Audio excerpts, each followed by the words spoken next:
Hello, ladies and gentlemen, and everyone else watching. This is the BOL Masters Grand Finals. I am Sharpie, and I'm joined for Goferino. I'm joined by Goferino, rather, and I'm super excited to be here to cast this exciting, hopefully, best of five we've got coming ahead of us. How are you feeling for these games tonight? Should definitely be a banger. Both these teams have cruised through the playoffs here, 3-0ing both their opponents to get here. Well, 3-0ing both of their opponents to get here since there's 2 rounds even. I mean, and should be a clash of the Titans here tonight, Sharpie, as we are flying through the bands. Both these teams definitely having prepared for tonight. We'll see what the B1 pick is. The Varus is open, very high prio right now. Jinx as well, and that's going to be the lock-in here.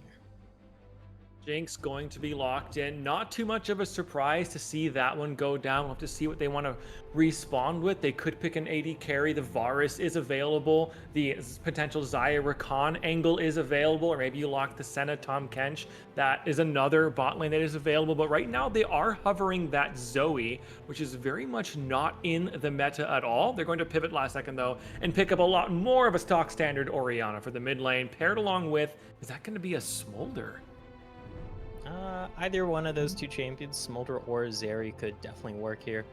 Both would match the scaling of the Jinx, and right now it is currently being covered as the Zeri. Of course, if this gets locked in, all right, we got some switches here. I'll wait until we see the lock-in. Ashe is also popping up in the meta. Twitch. Okay, it's just back to Smolder here. So it is going to be scaling for scaling in the bot lane. The name of the game will be the Smolder stack count here. Whenever we pay into the bot lane, it should be relatively chill here. Level 6 might see something happen for sure if we do see the engage supports come out, and the meta has been mostly leaning towards these engage supports here, so I'm expecting to see some of them.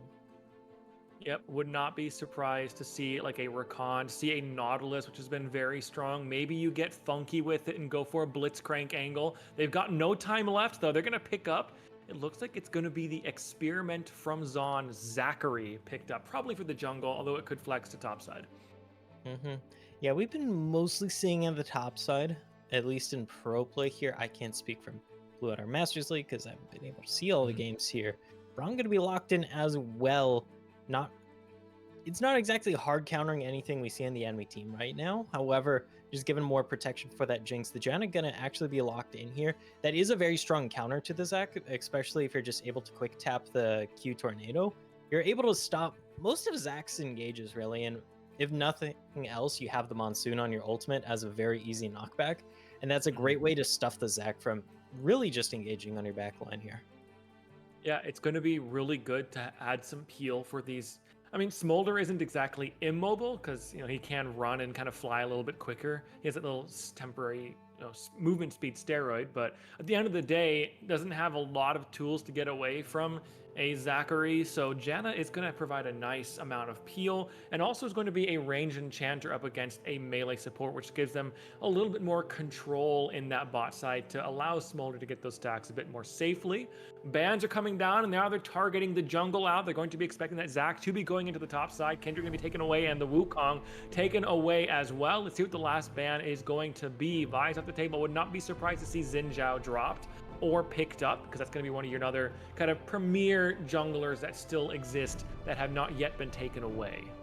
Yep, Sylas instead, not wanting shenanigans in the mid lane. The Sylas can do decently well against the Orianna once you get past a certain point in the laning phase. Early on, of course, you eat a lot of harassment, but don't have to worry about that matchup here this game because there will be no Sylas and the Volibear. Going to be the last ban here. Very heavily leaning towards, yeah, this is probably going to be the jungle pick here. Just so you get absolute guaranteed counter pick in that top lane, even if you're pretty sure, never mind, it's going to be the Olaf locked in here. Technically a flex pick here, Sharpie, so still on the table, but most likely going to that top lane and absolutely degenerate in the 1v1s. Yeah, Olaf is one of those champions. We've seen it in the LCS. We've seen it across pro leagues, how Olaf is just this champion that can slowly take over a game. It used to be one of those really like premier early game champions that just stomps you early, and nowadays it's a bit more of a scaling towards mid-late game style, but either way it takes over the game regardless. Kha'Zix's going to be the lock-in, which is another engage that has, you have one engage tool with that can be doubly stopped by the Janna Tornado and that Monsoon. So you're gonna have to be really careful with who you're looking to pick off here, and you have to execute on it quickly there for the pairing knives. Yeah, Jungler. and of course the Kha'Zix doesn't have the hardest gang pressure early. When you have red buff or if you have setup in lanes, definitely workable. And if someone overextends, you still got the juice. Just not going to be as hard pressuring here as what could be coming out. The Poppy definitely would be interesting here. I know what they're going for if they do lock in the Poppy here, but of course they're just going through a couple of other picks. So I'll hold my thought on that. We know what the Akuma side has though. You got double assassins here with the Echo Kha'Zix, and what I'm assuming is their game plan here is they're looking for some flanks, try and pop some people and get this Jinx excited to really carry through the fights. Because your only ranged champion here is really going to be this Jinx. Ooh, we've got the Skarner. That's going to be interesting to watch because now you could be ganking through the walls. And then another interesting thing, it's an old throwback counter pick to the Orianna in that Echo, which we haven't really seen much of in years. But here we are, it's BOL Masters Finals, and who's going to bring it out but these kings here in the competitive scene. Why would you bother watching MSI? Why would you bother watching the LCK and the LPL when you can watch some serious, actual banger gameplay here in BOL Masters? Am I right, or am I right? Yeah, especially after the FlyQuest series as an NA Oh, fan. yeah. I don't want to see too much more. I've even been like waking up at like 4 and 5 a.m. to like turn on my PC to tune into stream, and it doesn't give me drops. So not only are my teams losing, League of Legends, LoL Esports is not juicing me. So it's been a terrible MSI so far.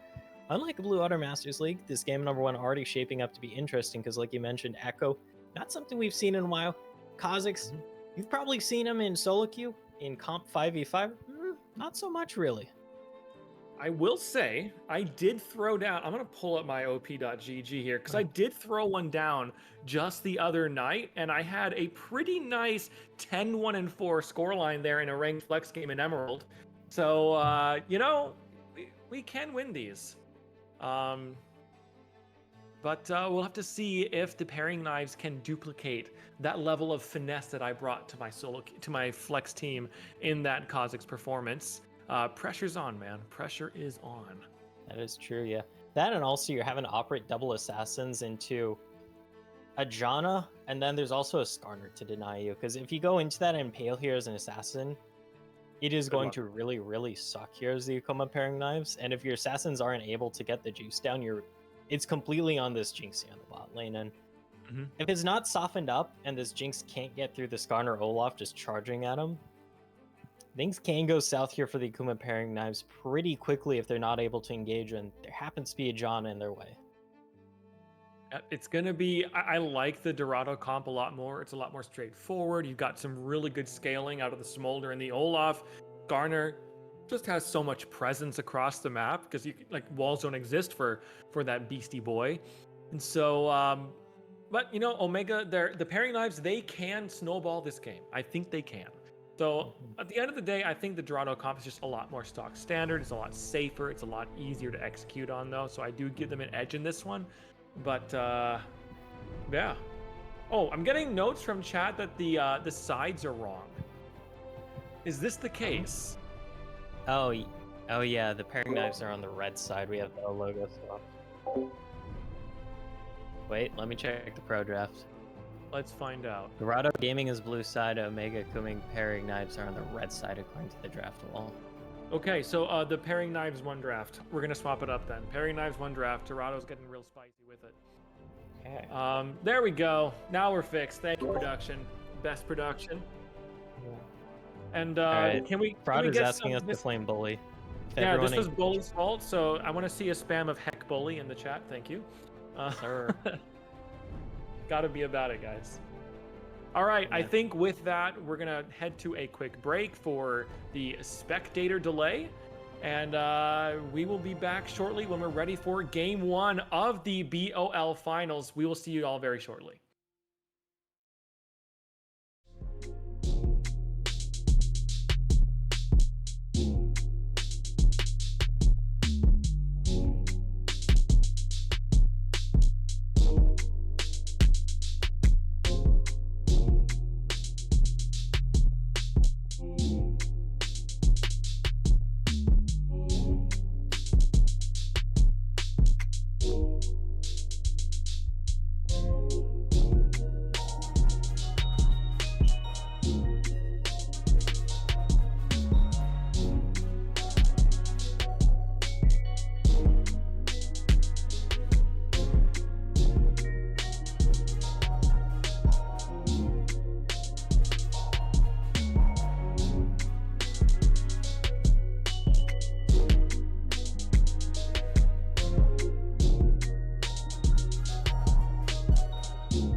It's All right. game one time.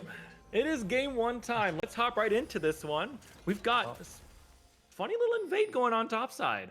Yeah, so Here we this go. could be setting up for the lane swap counter here, since it has been all the rage in pro. I don't think we're gonna see it this game here. Don't mind the options, people. Yeah, that's why we're in options. We need to resize the HUD.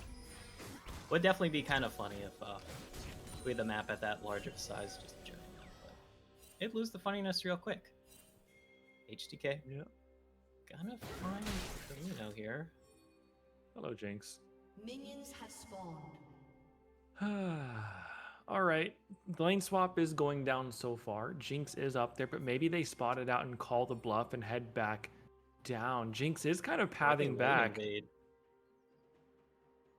There's some real shenanigans going on here. King Coney is getting invaded on us. King Coney is coming up with the blast cone just above your screen. They're looking for a fight here on HTK. Oh, flash over the wall. Gonna survive for now. The brawl is still going. King Coney is gonna drop. Coney jungle down. There's some low health bars though. Mid too Here comes easy. Carino. Grab one. Uh-oh. Uh-oh, this could be a cleanup here. Oh.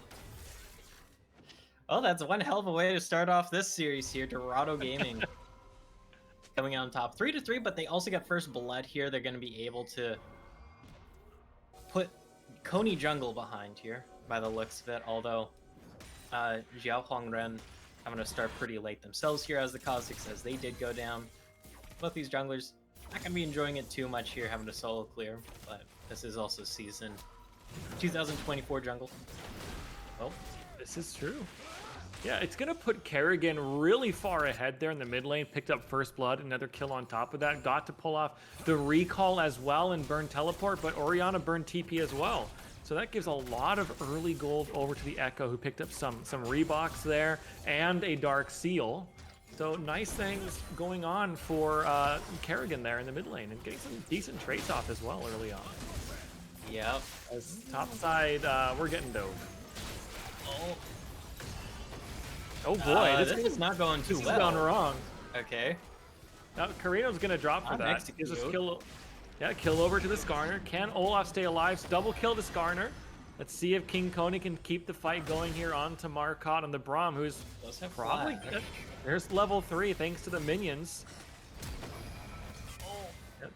Flash over the wall does have the homie here. They I know they're going for on that play, but when you're level 2 like that, really hard to dive. And great read by King Coney there, just staying around in the top side. Of course, it did help that they started top side and went for a full clear here in this quadrant of the jungle. Either way, though, 4-5 now is the score line with the Akuma knives coming out on top. Yeah, Herring Knives are ahead at the moment. Janna is up there to support this counter push in from the Olaf onto that solitary now Jinx. Bot side, the Zac is starting to pick up that wave, and we continue to look mid lane as they're just continuing to enjoy clearing each other's waves forward and backwards. I'm just laughing a little bit about this because we're seeing so much all chat going on, which is pretty entertaining to watch. Just wish you guys could see it. We're definitely getting some yapping going on in this game, particularly from that Olaf. Yep. Yeah, I mean, as part of the lane swap meta, like, if you're a top laner, you kind of don't really get human rights in the 1v2, sadly. You see, though, because of Janna's that, talking a lot of trash too, actually. It's impressive. They're roasting, saying, hey, what went wrong? You practiced this, which is a crazy thing to say. So I mean, they're definitely having a good time. Yeah, they're having a good time. This is not looking too great here for Zachary. We're going to see another dive here onto King Coney. Ghost coming out from the Kha'Zix. Here we go. surely the dive works this time, right? Surely. 1-for-1, I guess. You do put the enemy ADC behind, which is very handy to do when it is Smolder already down 2 entire waves. Smolder doesn't have as strong of pushing power as the Jinx when it comes to these early lanes. That was a nice little sidestep, but Ratchet might die. Nope, Carino's gonna force the flash from Ratchet. Able to go 1-for-1 in that top side and also grab the flash off of Ratchet. Handy. Handy to get, that is for sure. See if things calm down here a little bit, since there are still a lot of summoners down. We still haven't got the flashes back up from level 1, so there's no flashes available on the Rift right now. Gank in mid lane. Here comes the Skarner. I'm still level 2.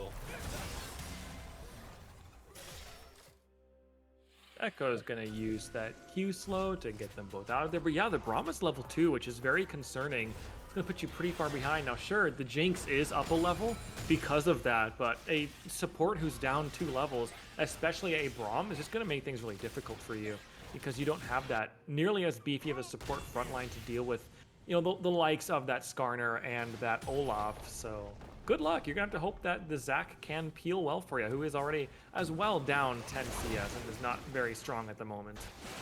Yep, and is gonna have to deal with the 1v2 here topside, potentially 1v3 of Coney jungle to come topside is a possibility after grabbing these Krugs.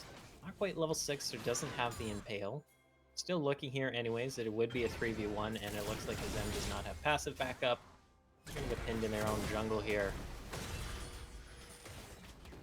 You got to go up there and at least try to soak some of that XP because Olaf is catching basically all of it. And it looks like, yeah, Zac missed kind of most of that wave there. Oh, HCK does have flashback up here. And does not get tagged by the Zap. As both this Olaf summoner is down. Nice little sidestep there from the Zac. Trade continues on to Hazem. And HTK is pretty low. Is going to hit 6 pretty soon, though. There it is. And Janna is here for support. That's going to mean Olaf basically doesn't have to worry too much about being dove anymore because CC doesn't even matter. So you're going to have to, you know, all in him. And he does more damage the lower he gets. So good luck in a tower dive. That can go wrong very quickly up against an Olaf.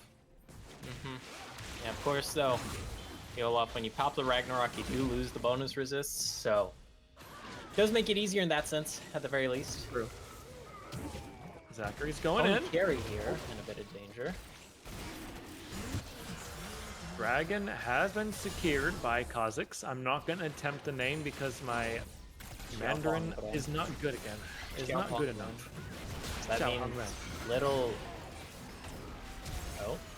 Uh-oh, Carino flash. Carino. The exhaust came out from Janna to make sure you can't get any further from there, and that is a kill on the board. So, who got that? Janna, right? I think Janna sniped that one away on accident. Yeah, Janna did steal that one. Oops. So, yeah, big oops there from Ratchet 00 down there in the bot side, but it's kind of interesting with the lane assignments now, because Coney Carey has been just solo top here. Never mind, as soon as I say that. Not so solo anymore. He's gonna flash and pick up his blobs. That's pretty funny. Just to stay alive. Echo's there for support, and so is Shout Hongren. But yeah, that's gonna mean Hazem can continue to pick up this CS and try to catch as much of it as they can. And Jinx picking up the rest of that wave down here. It's gonna reset, and you know, pretty stock standard things. It's just been, you know, the Skarner hopping through walls, kind of showing up. Bit of lane swap means not too much brawling happens outside of that really early on scrap we had around where we're looking right now. You know, memories of 8 minutes ago.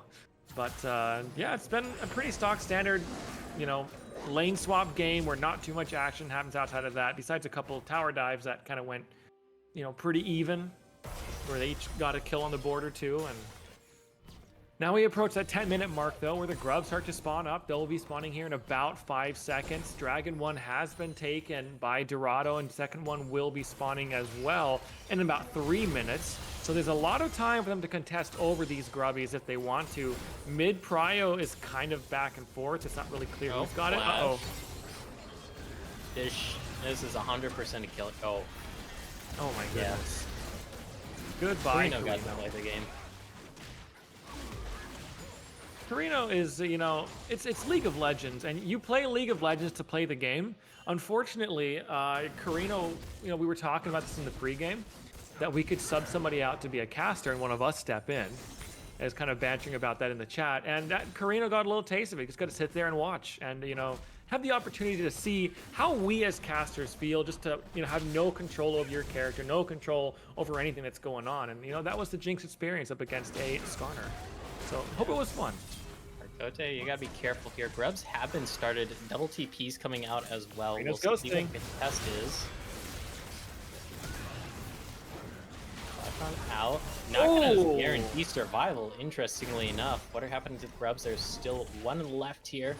Dorado Gaming gonna deny the 6-stack, gonna kill that top laner here. There's a 1-for-1. Yeah, that was a really nice axe there by HTK777. Throwing that kind of, I don't know if it was blind or not, but kind of threw it past that wall at the Olaf, and at the Braum, and it gets the kill. So, you know, good aiming there from the Olaf.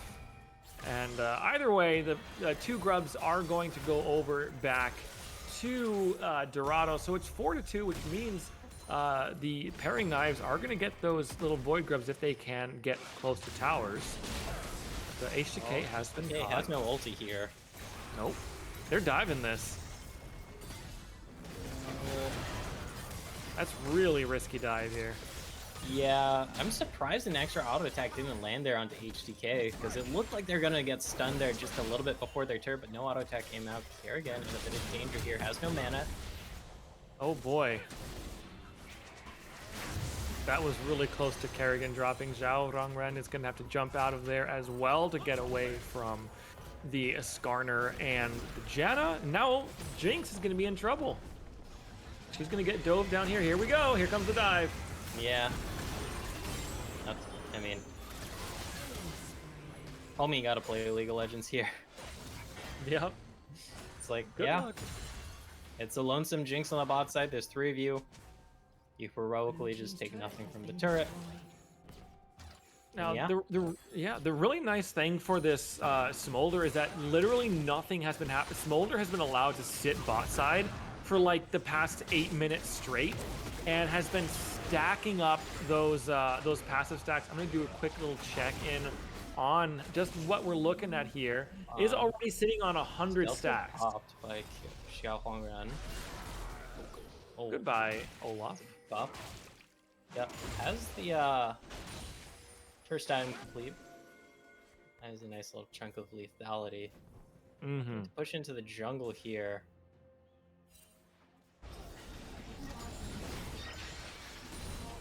Yeah, they're pushing in forward. They have a 3,000 gold lead, Dorado do, and the pairing knives rather. They're looking pretty strong here. Kerrigan's gonna be in trouble. There's the Echo ult. Kerrigan's just bonezoed here. Gonna get popped, sent away. At least gonna force the flash out of Coney Carry here. As just a 1-for-0. And the Akuma knives, Akuma pairing knives, furthering their lead. Yep, the pairing knives are gonna be able to push this one in as well. A bunch of those plates went over to that Smolder. Now they're gonna be able to come in and take a second tower of the game here as well, because there's not much that this Jinx can do. King Coney carry is just so far ahead. I'm gonna do a quick gold check here. Yeah, the Smolder's up 1,200 gold over that Jinx. It's just a huge gap, and it's largely because so much action was happening around the Jinx, and Smolder was able to just, like, you know, sit bot side and just farm waves and farm plates with no rebuttal to it. So that puts Smolder in a really nice spot as we head into the mid game. The Herald has spawned, the second dragon has spawned here as well, and this one is also going to go over to Dorado, it seems, unless Janna can get a lucky tornado weaved in there, but it will not be the case. Trade of Herald for the Dragon.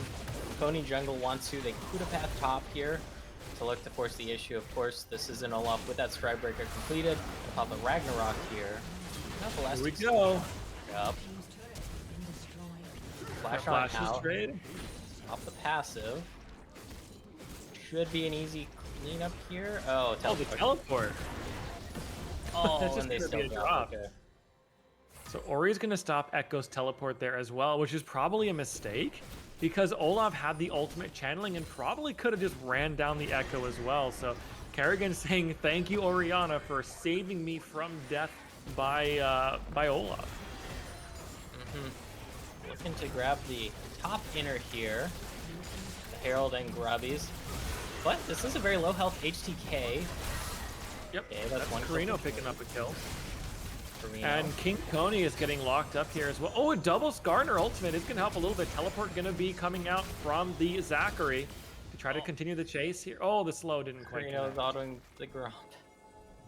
So that's going to mean King Coney can escape the top of the map. Meanwhile, King Coney took down the mid tower. And while all that's happening now, King Coney is going to rotate down to the bot tower and look to get some damage chunked away onto that one. I'm going to have fun with that joke the entire night. But that's going to be yet another tower unless Zachary can do something about it. Yep, Zachary will do something about it. So Yeah. Still, you really wanted that shutdown that's currently on Coney Jungle to be going over to Carino here. Because if you get the kill onto the Olaf here, that HTK is playing, and the Skarner, that's about 1,000 extra gold in the bank for this Jinx, and that basically nullifies the gold lead that we saw that Coney Carry has accumulated as a Smolder, thanks to the freer laning phase and not having to die 4 times to constant jungle ganks or your team's constant dives. Yep. Yeah, let's see. I'm going to take a quick look at the overall game state. The pairing knives are up about 6,000 gold at this point. They're closing in on a 6k gold lead at 17 minutes, which is pretty powerful. Now, the one thing that Dorado do have in their favor, they have those 2 dragons. They've got that Echo who's going to scale. They've got that Jinx who's going to scale.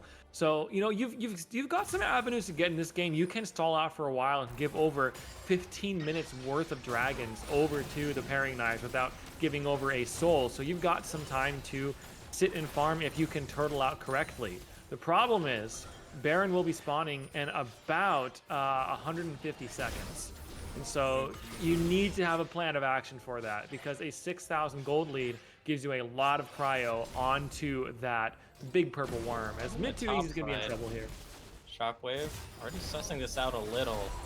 Uh-oh, Kerrigan! Convergence, gonna be popped here. Oh! Marcote makes it a 1-for-1 there. Taking a little too long.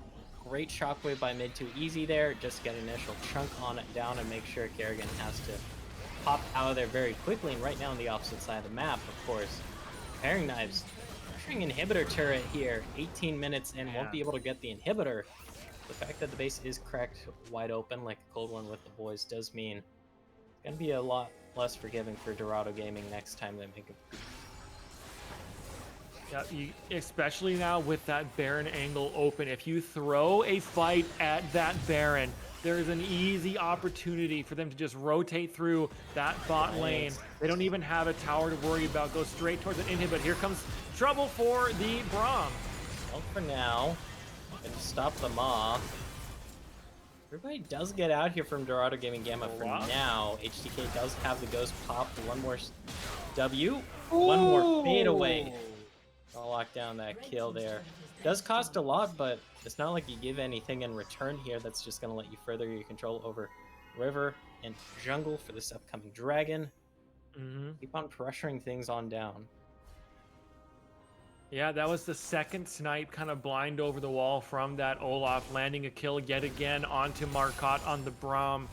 It's just, Olaf is having a really nice game here, up 30 CS from that lane swap, played out like the tower defense really well, picking up a kill or 2 in those situations. And now, you know, they've got a 7,000 gold lead for themselves. They've got the base cracked open, no inhibitor yet. Dragon going to be spawning here in 5 seconds. We've got all the prio in the world onto that, and it's just looking really good for pairing knives here in game 1 of this finals. Yep, and Dragon's being started. Do we see a trade on this Baron here? We got multiple members. This is a not 2-item Jinx, so not going to absolutely shred through it, but will do decent damage, and it isn't spotted out. This Gamba might just work out here. They haven't snuffed it out yet. We have people coming on up there. Ratchet's coming. We already have HTK here down to 5k, under 4k. You're going to have to finish off this fast. Where does Olaf just kills everyone. Olaf got out too. Yeah, that was the desperation play there. Almost worked Yeah. out. If Carino had 2 items there, it's a lot. I think if Carino had been able to get that kill earlier onto the Skarner, if Carino had been able to get that kill onto the Skarner, that would have been an extra, what, 700 gold? And that probably would have been Infinity Edge, which means Carino's going to do a lot more damage. And maybe you can win a team fight there. Maybe you can shred through that Baron a little bit quicker, but alas, that's not a timeline we live in, Go Farino. And now it is the pairing knives with a 10,000 gold lead. It is the pairing knives with Baron. And it is the pairing knives with all the momentum in this game 1 to close it out here. It's just, it's their game to lose at this point. Yep. Able to stop the dragon stacking. Have all these members fed here. Really started with the craziness of the lane swapping. Honestly, this game Sharpie.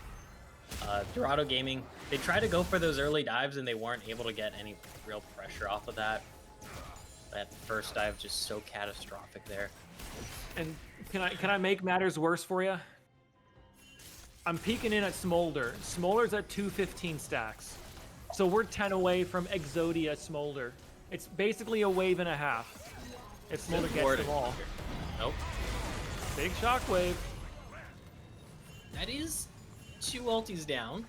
Mm-hmm. There's that, but there's an HTK also down to play. Oh, the Ragnarok running on in. No one's doing damage just yet. The shield only just now popped. Have the W up in time, and Ratchet able to steal that one on away. Hashtag I'm helping. Now the base under siege with Baron buff with the extra grubs and these 4 stacks. It's gonna make me sneeze, and it's going to kind of spell the end here for Dorado Gaming in this game number 1. This should be 2 inhibitors at the very least, but they could look to just take it further if they do so. Please, this is a huge wave.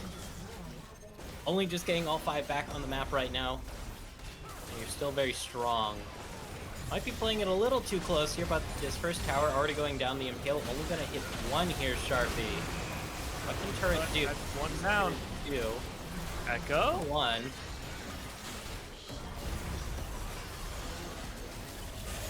Okay, parallel convergence popped, and they're just continuing here. This Olaf for HCK still hasn't dropped below 90% health, just did now. Health bars are melting. This is 225 stack Smolder with all the AoE. That's going to be game number 1 solidly here for the pairing knives. 20 minutes off the back of Dorado Gaming definitely overexerting themselves a fair bit in that lane swap. Yep, it just, it's just a little bit unfortunate how that one went down. Just a couple misplays across the board there on that early game, and it just snowballed completely out of control for them. And then, the pairing knives just playing the map really well, playing around those side lanes, playing around picking up tower after tower after tower without allowing Dorado to really ever respond to it. They snowball up to a really big gold lead, and at that point, Dorado gets desperate at Baron and just throw the game away with, a Hail Mary attempt, which was really all you could afford to do at that point. And it's GG, game 1 going to the pairing knives. Yep, able to take that one home pretty quickly as well. Mm-hmm. So we'll see how Dorado Gaming come back in this next one. Smolder did a lot of damage. Yeah. I don't think the correct option is to let Smolder sit by themselves bot lane for 8 minutes straight and just stack and just pick up plates. I don't think that's the right call. Yeah. The other right call is definitely not goofing up those dives, but something we'll have to see when we come back for game number 2. Alrighty, game number 2 coming back to you after this short break. Don't go anywhere.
It's game Hello, 2 time. everybody. Go ahead. You got this. That sounds like you're saying. But we are Barack here for game number 2 after Dorado Gaming. Definitely Papegood, the lane swap, a good bet there. And Akuma pairing knives able to punish it quite a bit there. Get some free scaling on their Smolder, as well as put the double assassin comp behind. But we've already gone through first round of bans here. That RES slipped through, immediately locked up by the pairing knives. Is, of course, tapped down a little bit this patch, but still going to be strong. Still a prio in the mid lane. I'm curious what Dorado Gaming is going to respond with in the mid lane. Of course, they can save that pick for later in this first phase here, Sharpie. Grab themselves some OP picks in R1, R2, then you can save the mid for R3 if you're worried about it getting pinched during the second phase.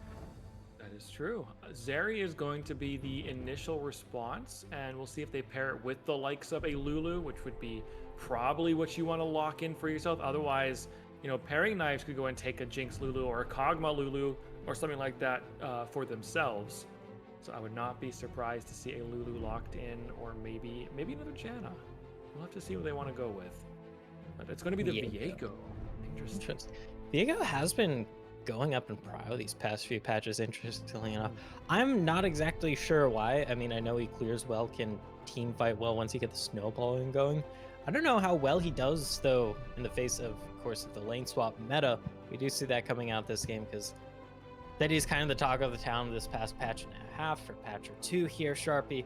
You just end up saying lane swap, lane swap, lane swap a lot in the first champion select and first 10 minutes of the game because it is very potent. It does shape up a lot of the game here, and it is helping a lot of the primo just hyper scaling carries just get free farmed up like we saw last game. The Olaf, though, that worked out so well for the pairing knives last time around, going to be locked in once again. Yeah, no surprise to see the blind Olaf slammed yet again. Twitch is the hover, which is, we've seen hover before, but they're going to pivot away, of course, to the Kaisa, which is just a solid pick into the Zeri. Makes the lane very comfortable for yourself. You've got the movement speed, you've got the ultimate to reposition if things go haywire. And now we'll have to see what Dorado want to go with here. Do you pick yourself a support that pairs well with the Zeri, or do you pick a mid laner for going against the Ahri? It looks like right now they're hovering the Rel, which was nerfed to Oblivion out of the jungle. So Rel is basically exclusively a support at this point. And Rel will be the pickup. So we will have a Zeri Rel bot lane, which is very interesting. Yeah, I've seen the Zeri with more engaged supports lately, especially after they removed the extra shield scaling she gets. I'm thinking the thought process here from Dorado Gaming is let's just lock in a strong bot lane right now, deny something that could kind of go with the Kaisa. Does kind of work wellish against the Nautilus 2 here. We already see 2 bans slammed down to that support role from Dorado Gaming. So the thought process is you can't ban out both our solo lanes here with these last 2 bans. They both get 1 ban apiece. So you'll be able to lock in what I'm assuming is going to be the mid lane here. You already know it's against Ahri and save top for R5. We'll have to see. I'm thinking, I don't know what they want to do here. I'm definitely feeling the mid lane lock in here. Question is, yeah, probably. Totally is off the board. Okay, that is both mid or top. Or if you play solo queue, it's most likely support. True. I'm thinking it's probably a Swain, just because Swain can do decently well up against the Ahri, has enough sustain and tankiness to built in, especially with your ultimate, to just kind of make sure that Ahri can't 100-0 you once she hits level 6. And you've got a fair amount of poke and trading over on your end of the game as well. Plus, the Swain is just a good drain tank to kind of hover around with the Olaf as well. So we'll have to see how that works out for them. Alistar's going to be picked up with the Kaisa. Kaisa Alistar is a very strong bot lane duo, especially if it's that that lethality or that AP Kaisa where you can just burst somebody 100-0, following up on the knockout from the Alistar. Kayn is being hovered here. I would be really excited to see that get locked in here, but they're pivoting through quite a few different picks here. Yeah, looking like the Lee Sin here, and it's going to be the Kindred actually. So okay, interesting. It does give you strong scaling on your backline here. Kaisa, once you hit 1-2 evolutions, very potent. Of course, we know Kindred does infinitely scale, another stack champion here. And you have the Alistar Olaf as definitely some good front line here. So very back to front to back you sort of team fight here from the pairing knives, but they can also just play it a little back to front here because you got some good backline dive between Ahri, Kaisa, and Alistar. Yep, Aatrox, not super surprising to be the last lock-in there. Going up against the Olaf, it can kind of go both ways depending on who gets ahead. I'm not expecting to really see any lane swaps in this one, although they still could just say, first you don't succeed, try again. But I'm expecting to see a bit more stock standard of a lane here in this one, where they both just, we got a regular, AD carry and support bot side, mid laners in the mid lane, top laners in the top lane, and of course junglers in the jungle. So I don't think we're gonna see any lane swap shenanigans in this one. Yeah, curious if we see some level 1 spice yet again here. Last time around, it was maybe a little bit unplanned there, since we saw it was like fishing out for the lane swap. Then they go into the jungle, try and pick someone up, and then worked out in favor of Dorado Gaming at first, but as the game went on, definitely did not go out in their favor. So we'll see this time around. Like you mentioned here, the Swain definitely going to be a strong drain tank here against the Alistar Olaf just diving in. Will you have enough tankiness to survive long enough, though? Yeah, plus there's that concern that the pairing knives have picked a double AD carry comp for themselves with a ton of, self peel with the Alistair, with the charm, the Kaisa being able to ult away, the Kindred ultimate, and there's just hmm. I think I like the pairing knives comp again in this game. Mhm. I just think it's just a lot easier to execute on, and they have a lot more tools at their disposal. But yeah, we'll have to find out what happens here in game 2, which should be coming up shortly. Oh, hello. That sounds like Caddy having to change some production feed stuff, so we've gone a little bit longer here because we do have an ad read queued up for you gamers interested in joining Blue Otter. I guess that's technically spoilers. Oh, hey, we got it ready. So, are you looking to meet new people or teammates while playing the game you all love, that is League of Legends? Are you trying to prove that you can carry your team regardless of what anchor or brick is on it, like my teammates? Does Kybcat submit to Walmart? If you answered yes to any of these questions, you should join the BOL, that's Blue Water League Draft League today. And sign up, as you can see here on the little infographic we got. $10 USD to enter. That's not bad. It's not bad, It's about the price of guacamole for any fellow millennials in the audience there. Real. Yeah. Don't waste your money on guacamole, which will just expire and turn brown in the fridge. Do something actual useful with that money. Join up with the Draft League. Got Plat 4 to Diamond 1 is your range here. We got 2 different divisions for you. The season starting here in just a couple weeks. Next Monday after the next one is the exhibition matches, and then the Monday after that is when the season starts. It gets started. So, get your teams together. Come join in and have a good time.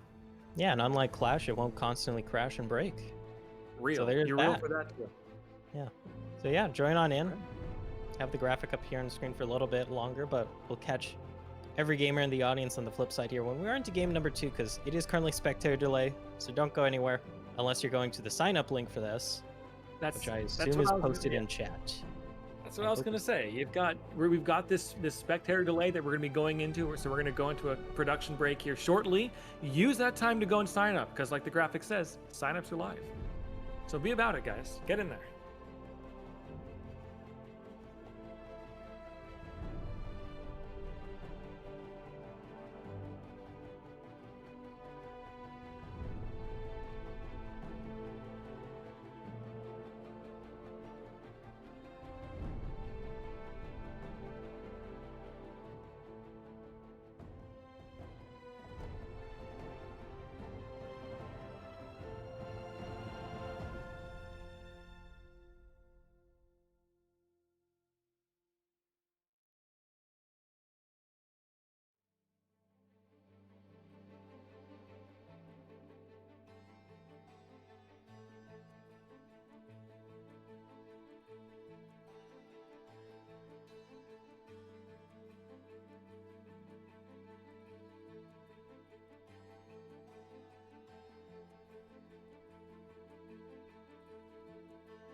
We are It's so game wrong. 2 time.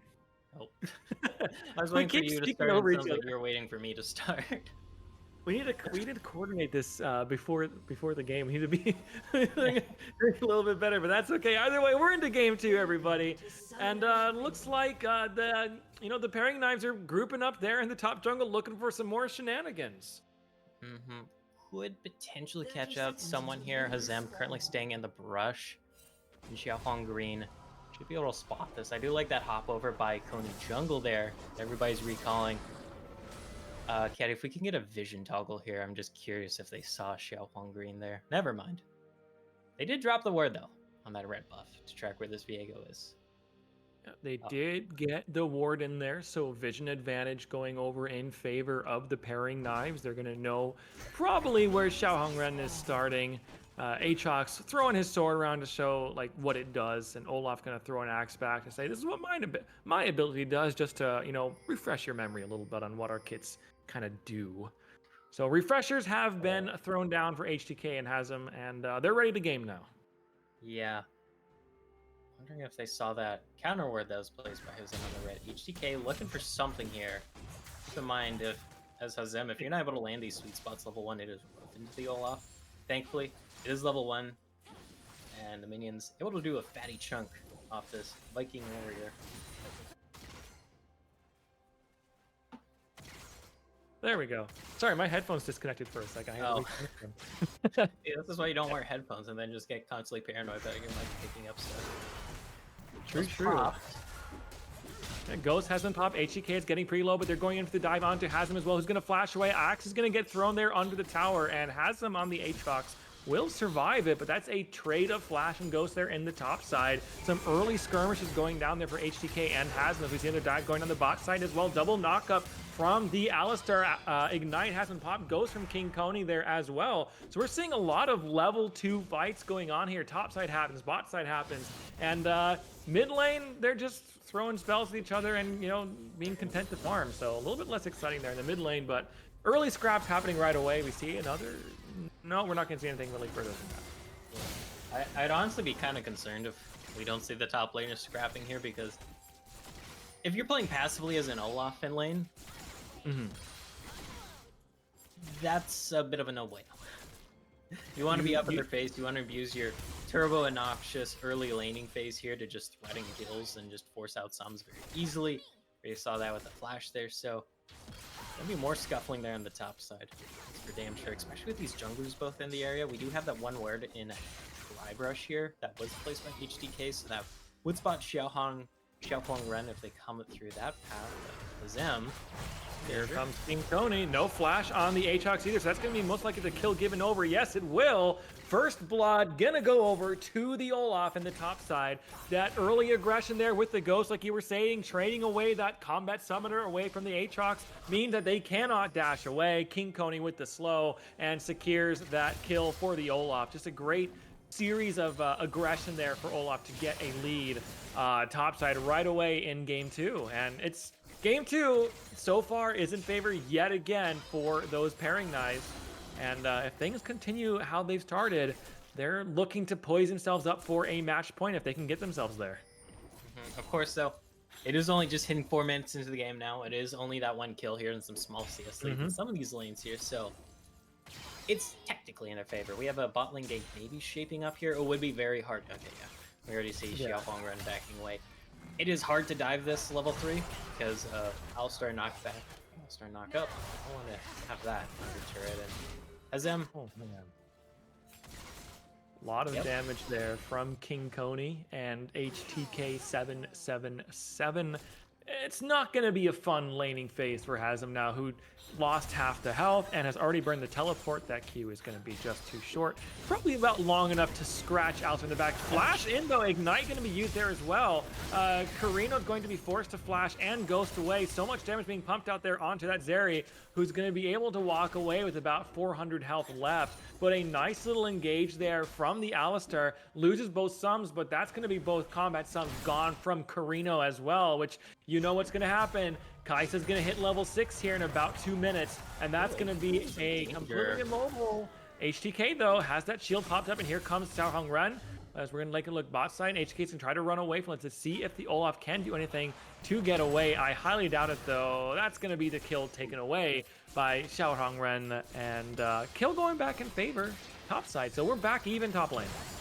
Yep, definitely would have liked if Hazem got that kill. But that's okay. Yeah, just to even up this lane some more, because little down in CS here, it's gonna suck, and you don't want to be behind an Olaf by any means whatsoever. But getting the AO snowballing is very nice. Tony snowballed. Dashes away. Yep, that's going to be another kill. King Coney, they're on the oh, I'm blanking on the name.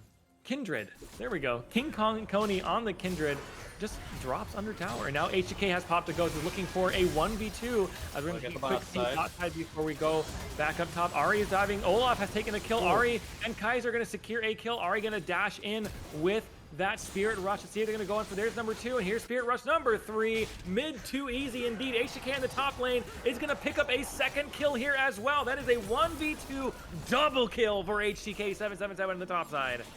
Yep, definitely does help here for HDK. They were able to take the level over to level 6 during that fight. And both those top side members there, Hazem and Xiao Hongren, very low off the back end of that. Make some easy pickings there. 2 for 2 technically in all in that top side, of course. So it's 3-1 on the Olaf. Also got a shutdown. Also looking to get some plates here, and also looking to just not let this Aatrox play the game.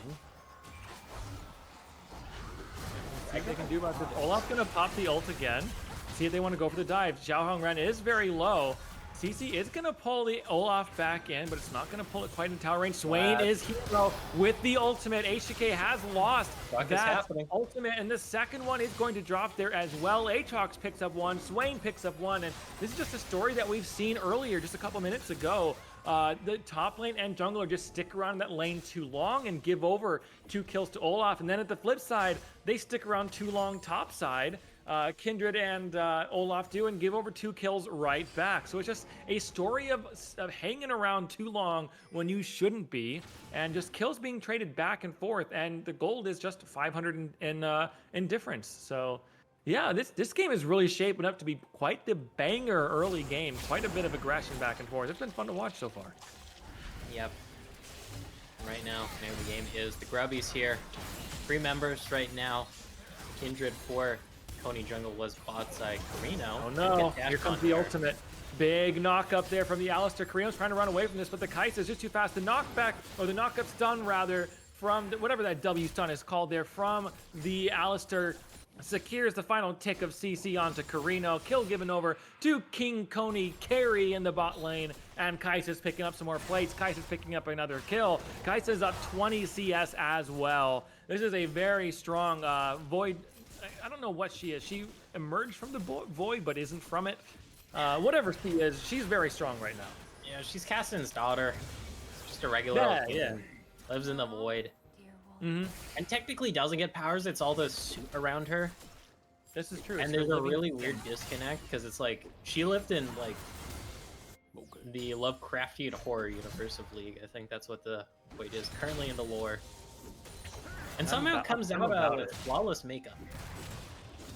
You know, that's just you know, like the experience of being a Kai'Sa, as they're going to escape through that pixel bush. Marcotte was a little too late. Did not have the attack move into the bush clicked. So if you had, you know, done the attack move into that bush, you would have instantly auto attacked and canceled the recall there. So gotta be doing that attack move when you walk into bushes. Yep. Yeah. Of course. That's me, a plat player, coaching these Masters players. That's how League of Legends works, you know, which is typical for a plat Emerald player to do. But yeah, it depends. If you're an ADC, you're much more used to attack moving. If you jungle and top, you know, probably as well too. If you're support, you're just Ratchet, be really careful. They're Fnatic death brushing, and Ratchet will not fall into that. So Alistair's gonna be all right for now. Dragon is still available here, so it looks like Dorado Gaming, but the gamers on the bot side gonna be able to pick that up easily. Already have the Kraken here on Xiao Hongren, thanks to those 2 kills, one of which was a shutdown. Does mean, though, Hazam, once again, on their lonesome in this top side, only has a pair of Tau buys here, which will help if the dive comes out. You know, these are 2 auto attack based champions, but I don't think it's going to save you here. Hazam already down at half health. Here we go onto Aatrox. Here comes Ari as well. Are you going to steal it away? Uh-oh. Okay, no. The ultimate from Xiao Hongren was not quite enough to get the kill onto HTK, and now Ari is just dashing all over the place and picking up another kill.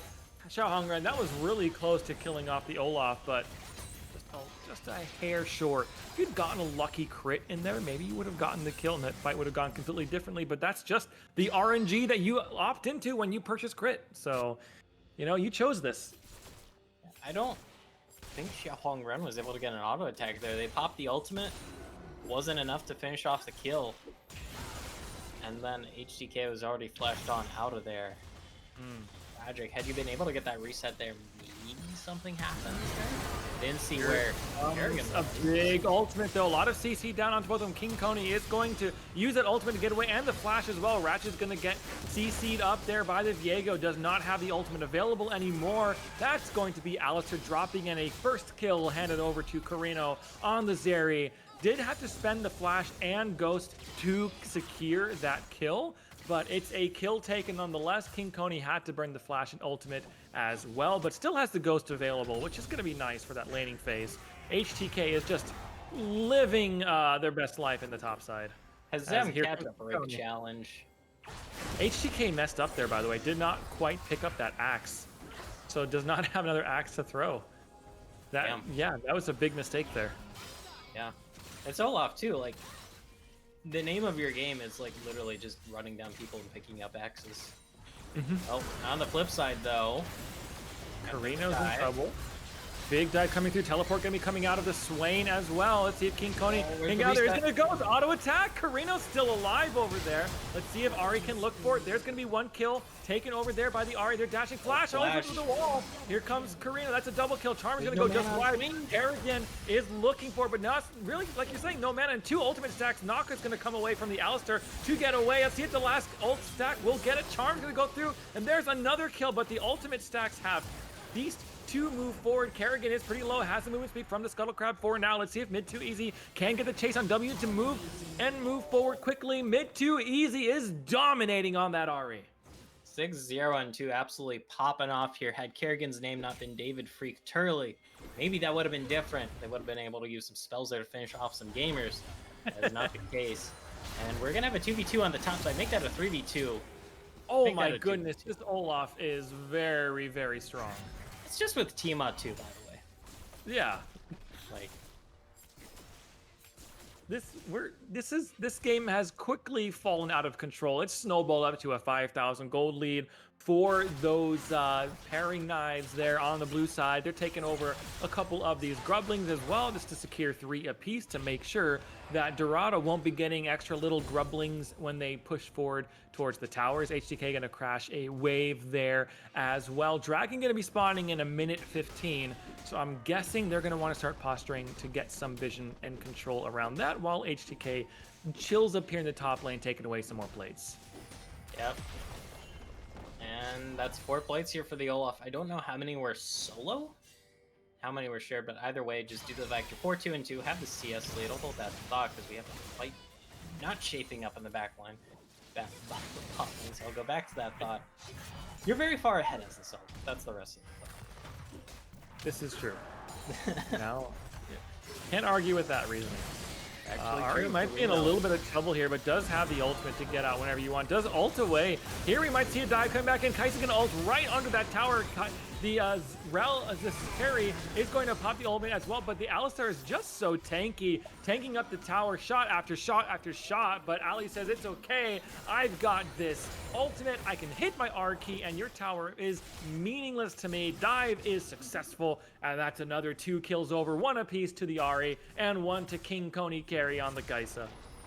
Yeah, had that Magnet Storm from Marcote landed, maybe they're able to finish off mid 2 easy.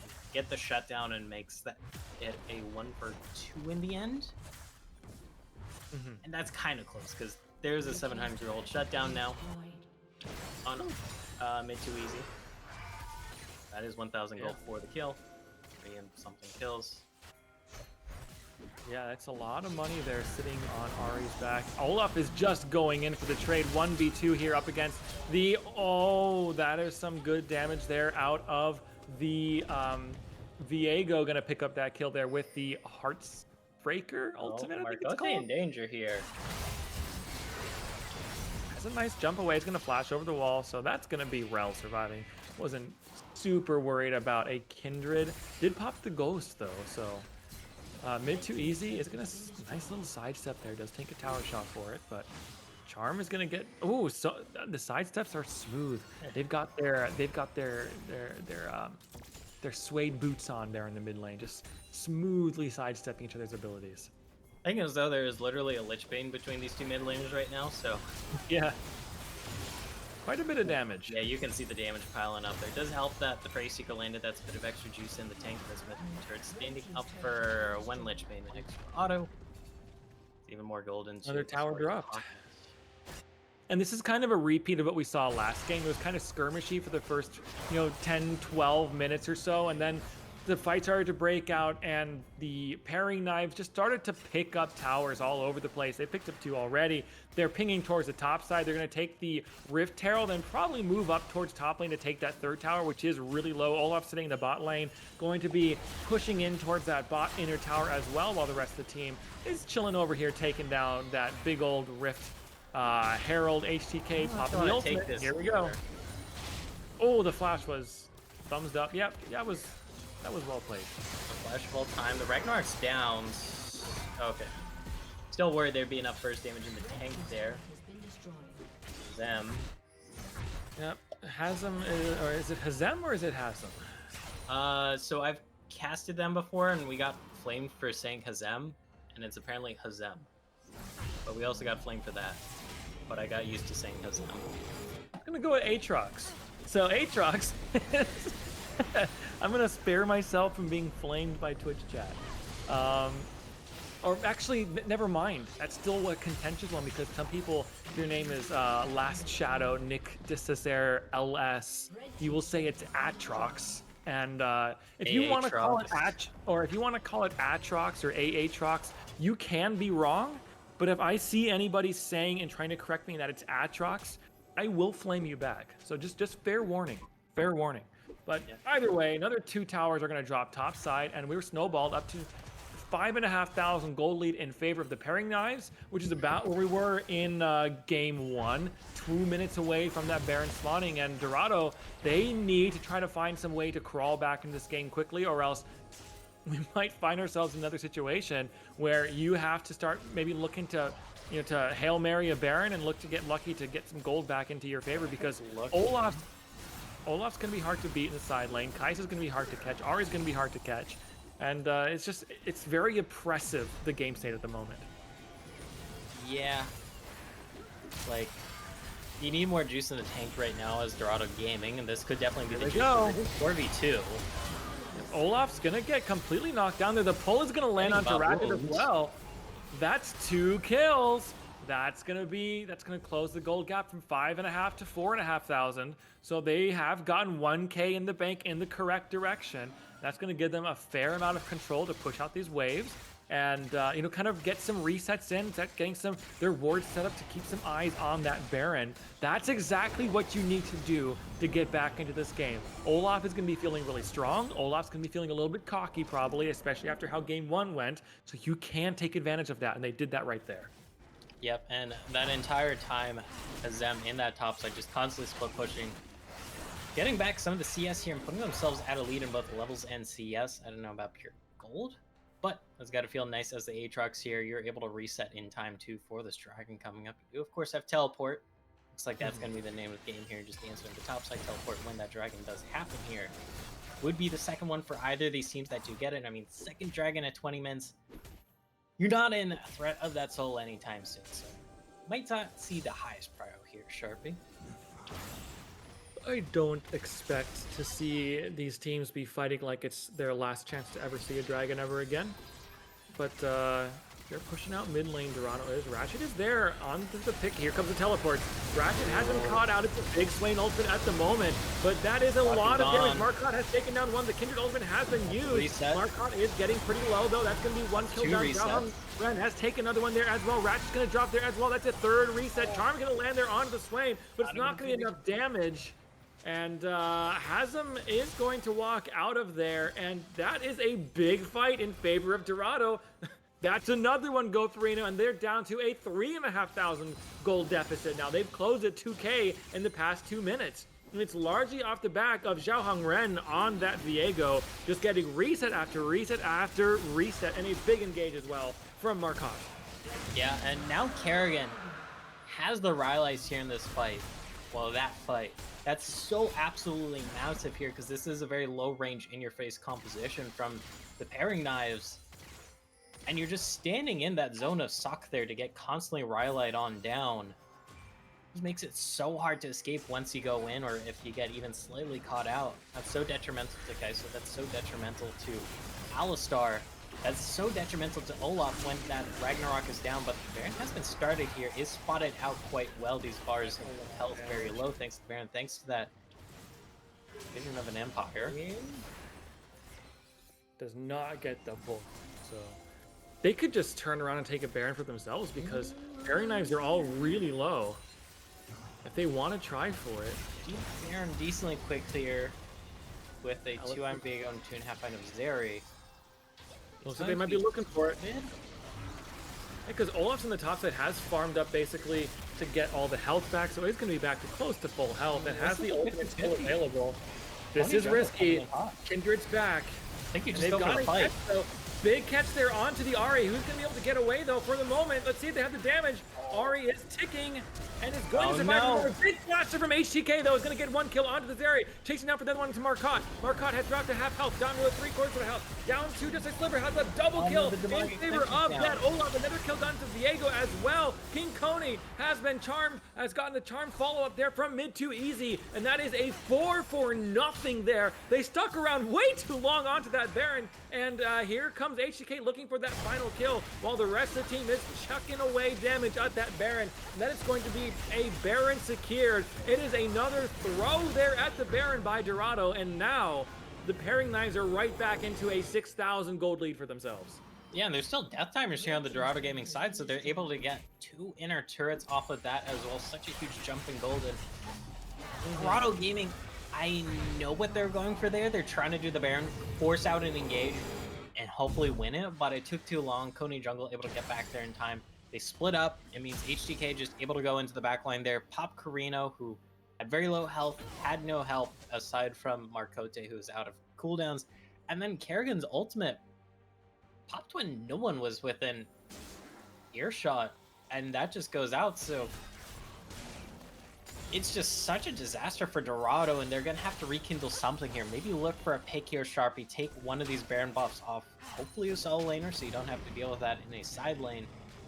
Or just pick up a team fight win here. That's such a blunder. It is a big blunder. That's twice now, that we've seen the Baron fight go wrong. Mid too easy is looking for a 1v1 here against Hazem, but the rest of the team is here to follow up. King Coney gonna jump over that wall, say, let me introduce you to my bow and arrow. I am the embodiment of death, and I will send you happily packing to the realm beyond. Aatrox in the death timer for another 30 seconds. Welcome to Gray Screen. Yeah. 1-5-5. Things were looking a little baroque for a bit a while ago. So you're able to steal some gold there. There's that one team fight, so would have been also able to get some more XP and gold off of that. That's not the case though. And it's the full lethality Aatrox here. I know Profane Hydra the go-to build. The Edge of Night second though, I'm not sure. Usually it transitions into Bruiser. But gotta be dying very quickly in these fights here. Is going to be the name of the game for Hazem. That's kind of been what's happening here. So Vision of an Empire into the Yoink does land from Kerrigan. Follow up. See if they can start to push in and break the base open. They're pushing hard for this. They've still got the Baron for another, I want to say, a minute or so. but they're just, gonna be able to allow Dorado to clear them out, reset, spend some of that gold. Dragon is spawning in 40 seconds, so probably smart to give up the chase there and give over Soul Point to Dorado. They've got a over an 8,000 gold lead now. Pairing knives do, sitting around 8,500, and so they can very comfortably walk into this dragon contest here for dragon number 4 and just kind of say, hold up their credit cards and their wallets and everything else. Their crypto banks or whatever they've gotten to say, let me. Yeah, I mean they could be doing it. You never know. Unless you got in crypto like right as it started. Or right Yeah, before I got in. Hey, I got in on Doge at 2 cents a pop, and I sold at around 48. So I was pretty happy about that.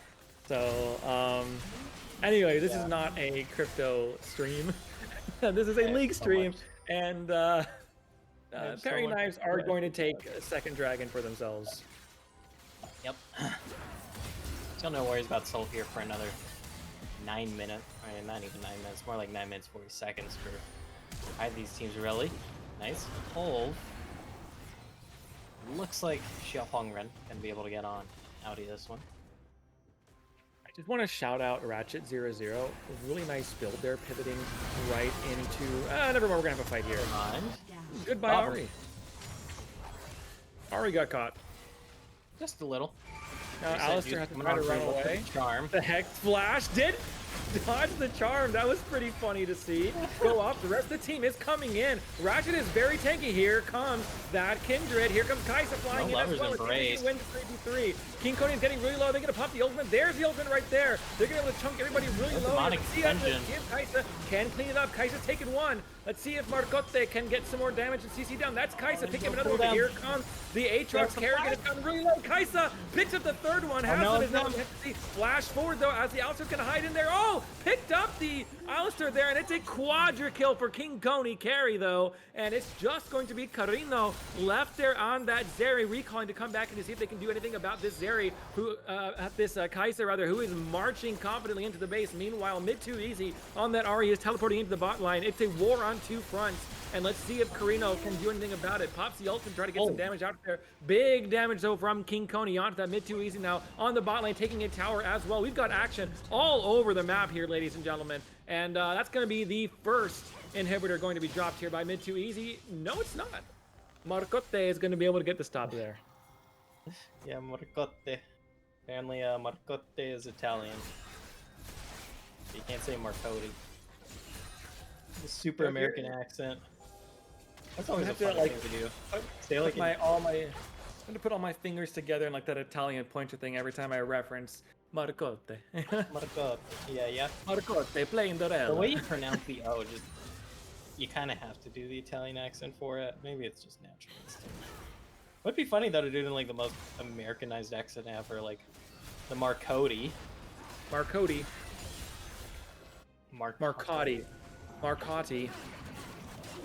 No. We can go more American. Mayor Cody. Yeah, that's true. Mayor Cody. Are they just gonna do Baron on spawn? Looks like that's the name of the game.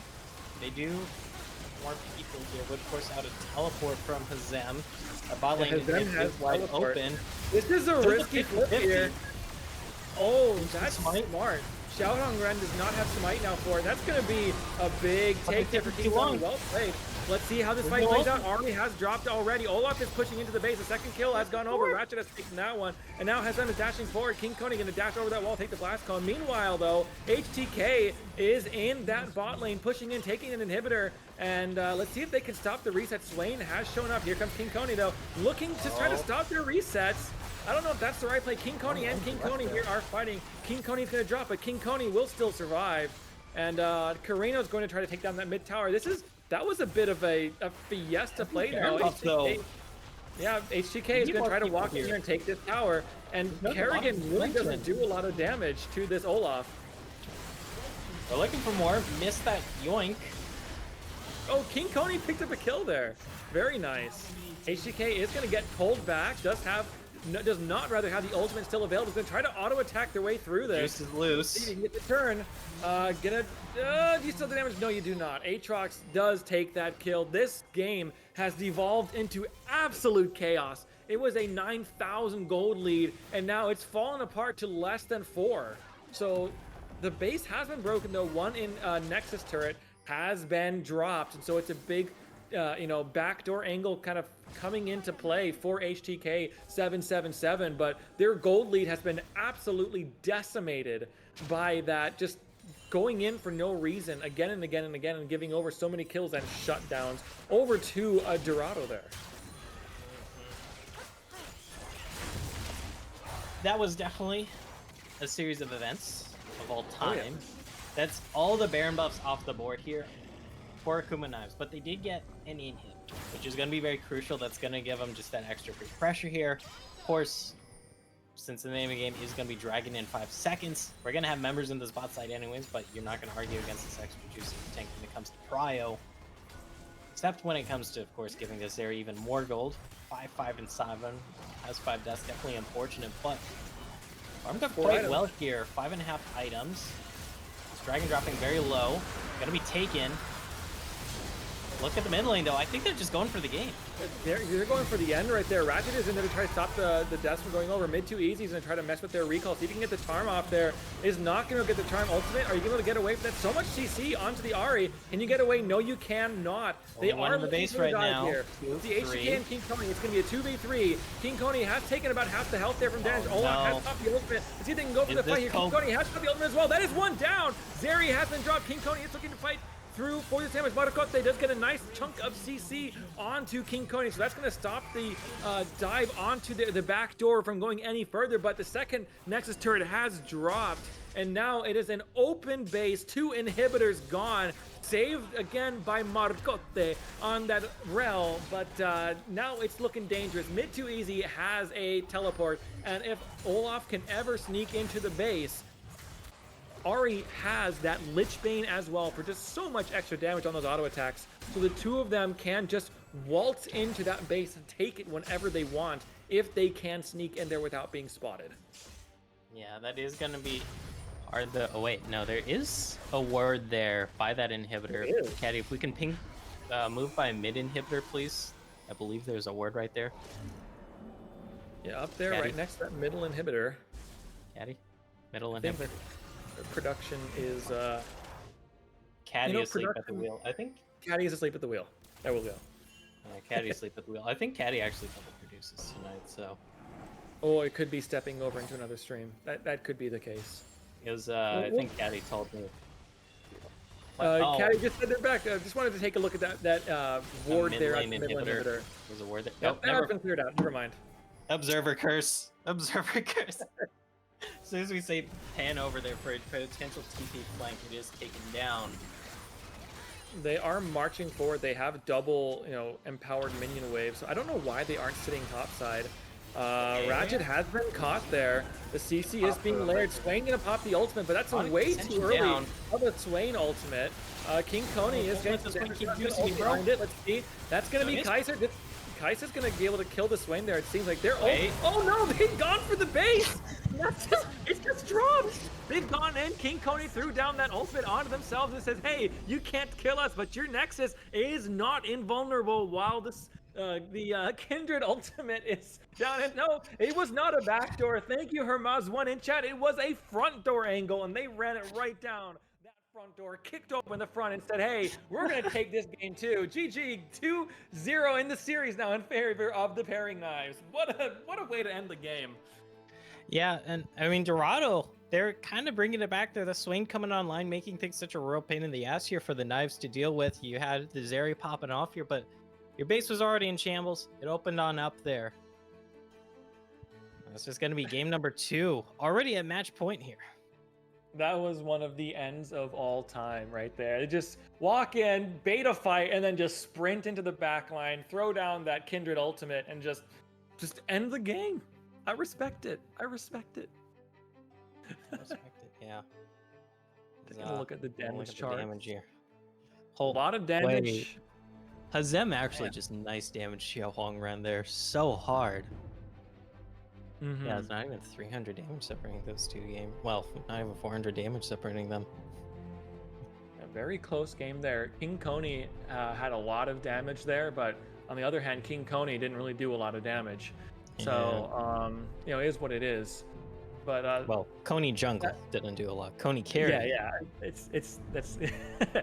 But yeah, the Kindred ultimates were very nice. Did use the ultimate to secure a Baron for themselves, and did use the ultimate yet again to secure the front door game end angle. So well played to King Coney Jungle, and King Coney Carry messing with the Swain there in that mid lane, just being a distraction, and they win game 2 just like that. Yep. Great there by the Akuma Knives once again. Able to get up to an early lead, even though Dorado Gaming were kind of clawing it back there. The fact that they were able to just punish that first Baron take so hard and propel themselves up to a massive lead really just helps them here in this game. Just crack open the base, leave it wide open, even though it's even. Well, if you're in even footing and your base is open, at least in situations like this. Yeah, it's just I just can't get over how funny that end of the game was. It was just an absolute masterclass of cacophony and chaos. But yet again, the Pairing Knives pull off game 2. They get a victory. They're on a triple match point for themselves here in the Masters Finals. We've got game 3 coming up shortly. Don't go anywhere after this short break.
It's game 3 time.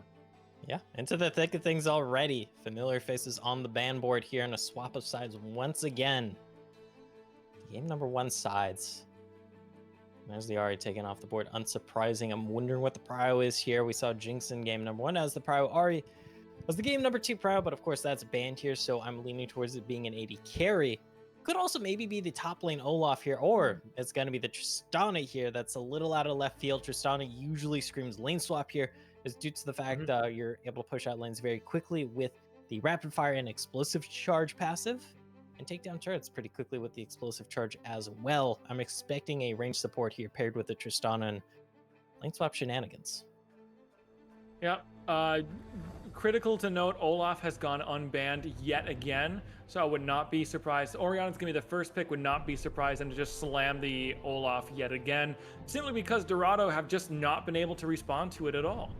So, pick on Olaf for the 3rd time in a row and just 3-0 it for yourself if you want to. But no, they're gonna pivot and take the Jinx for themselves. Yeah, so they've got Jinx Orianna, which is very strong. Yeah.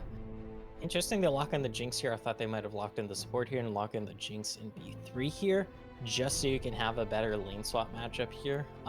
Because the Jinx, unsurprisingly, does well in lane swaps, just due to the fact you have the minigun to hard push waves. Gonna be seeing lane swap a lot here, especially in this first part of Champion Select, because Tristana kind of gives away the name of the game here, unless they're going for a very unga bunga bot lane, which would happen here at the Nautilus, but if that's the case, then the Jinx lane just lane swaps.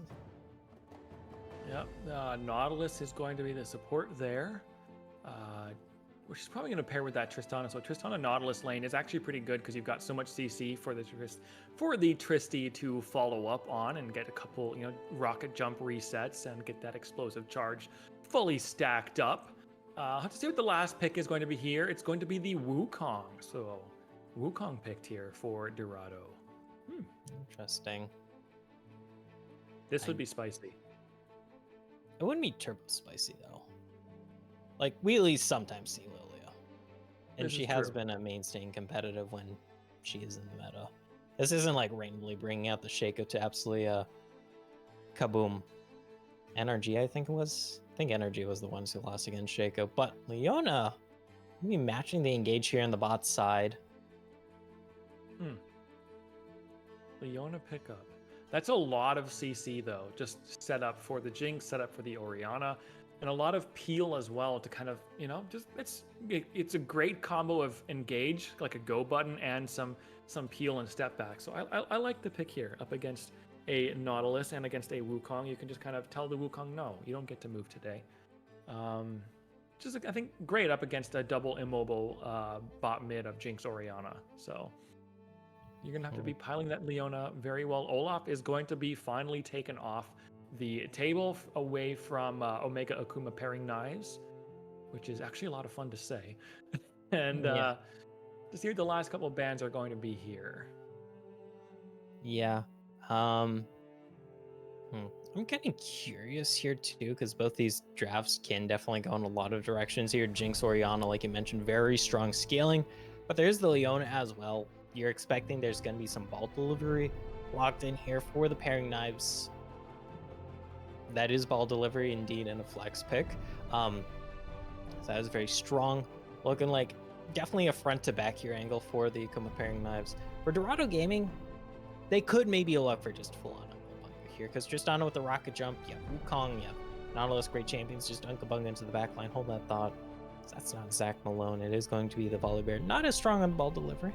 But hey, I like the pivot away from the Zac because for one simple reason, Poppy is still available. Yeah. And if you have only one ball delivery system in the Zac and you can just CC him right away, you're not going to have a good time as Zachary in the top lane. So, Volibear is a much better, safer pick there to go into the jungle up against the Wukong. They do similar things, and it's kind of up to who can just play it out better. Sylas is going to be locked in there for the mid lane up against the Orianna. Sylas has risen quite a bit in priority, much to my dismay. I do not like playing against that champion. But nonetheless, here we see it. And Sylas is going to be picked for the mid lane there in this Game 5. Renekton is going to be the blind top lane. Pretty pretty stock standard for a blind top lane. Are we going to see a Darius get slammed here? Darius would be a very hard punish to Renekton in the top side. I mean, you could do that here as the pairing knives because you have a strong engage here between Leon and Volibear. That's already a pretty strong front line. It's going to be the Urgot, though, interestingly enough, into the Renekton. I don't know how this one works out here. I haven't really seen it. I know you can buffer the Ruthless Predator stun thanks to your E. I think it's called Ascension. I think that's... I don't know. I still need to learn all of them. There's Shotgun Knees and Fear Beyond Death. That's all you really need to know for Urgot. This is true. This is true. Yep, so I like this pick here. It gives you a bit of range. It gives you a bit more lane presence up against that Renekton. It gives you a bit of, self-peel as well. You can dash away from stuff. You can keep people off of you. It gives you a go button, and it gives you some lockdown there. Jinx ults in and doesn't quite execute somebody. No problem. Fear Beyond Death will get the kill the rest of the way. So great composition here for Omega Akuma pairing knives. It's very outside of the Volibear, which is a little bit slightly out of left field, but not crazy amounts like a Shaco. It is a pretty stock standard draft. A lot of high priority champions for themselves, and for Dorado, a bit more of the new meta stuff like the Sylas. You've got that Tristana for the lane swap, and it's going to be a fun game to watch how they play this one out. Yeah, the Dorado gaming composition, they definitely went in for the all-in angle here. Like, all these champions want to get in your face here. You can stay back as the Tristana here, but with Nautilus going in, with Wukong going in, with Sylas going in, with Renekton going in, you kind of feel obliged to join the party. But of course, if you're doing that, that can be hard punished. If you all do that on Flame Charmers, if you all do that onto a Shockwave, things might get a little tricky pretty quickly here if you're not ahead as this Dorado composition, and if you're not able to get on top of this Jinx. Things can go south. And shout out to the Urgot. I know Bwipo has been playing that a lot. And funny enough, I actually won the Bwipo statue. So he's going to be sitting right here watching you guys play this game from the corner of my screen. Bwipo is going to be seeing how your Urgot is going to be playing today. Give you some tips and tricks on how that plays out. Best of luck to you on the Urgot top lane. Yeah.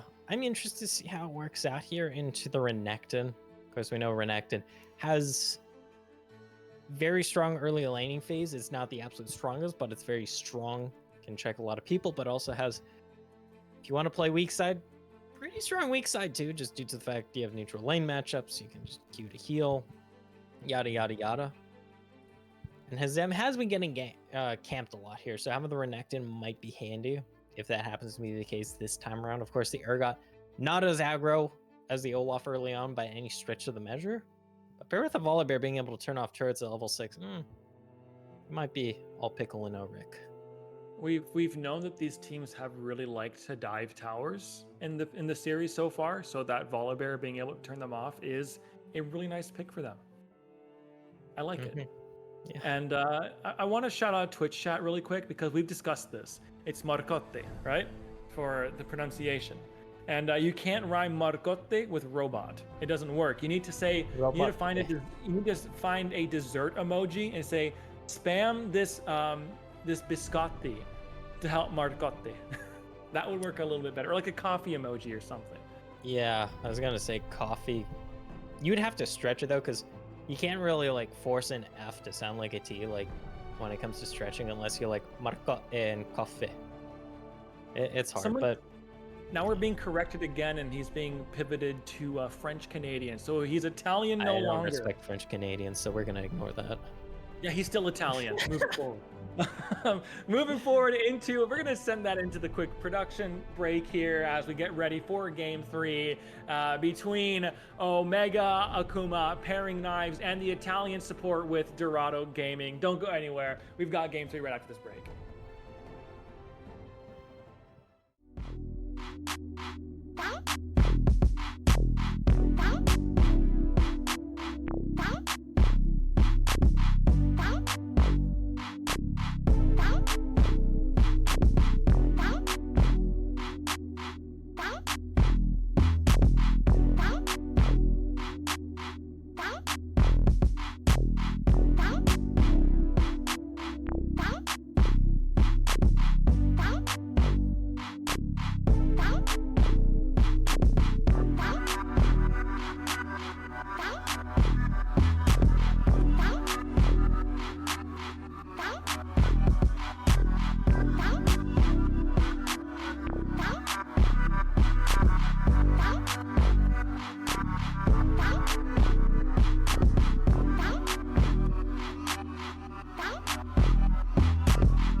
Oh, Hey, you guys can see me sitting.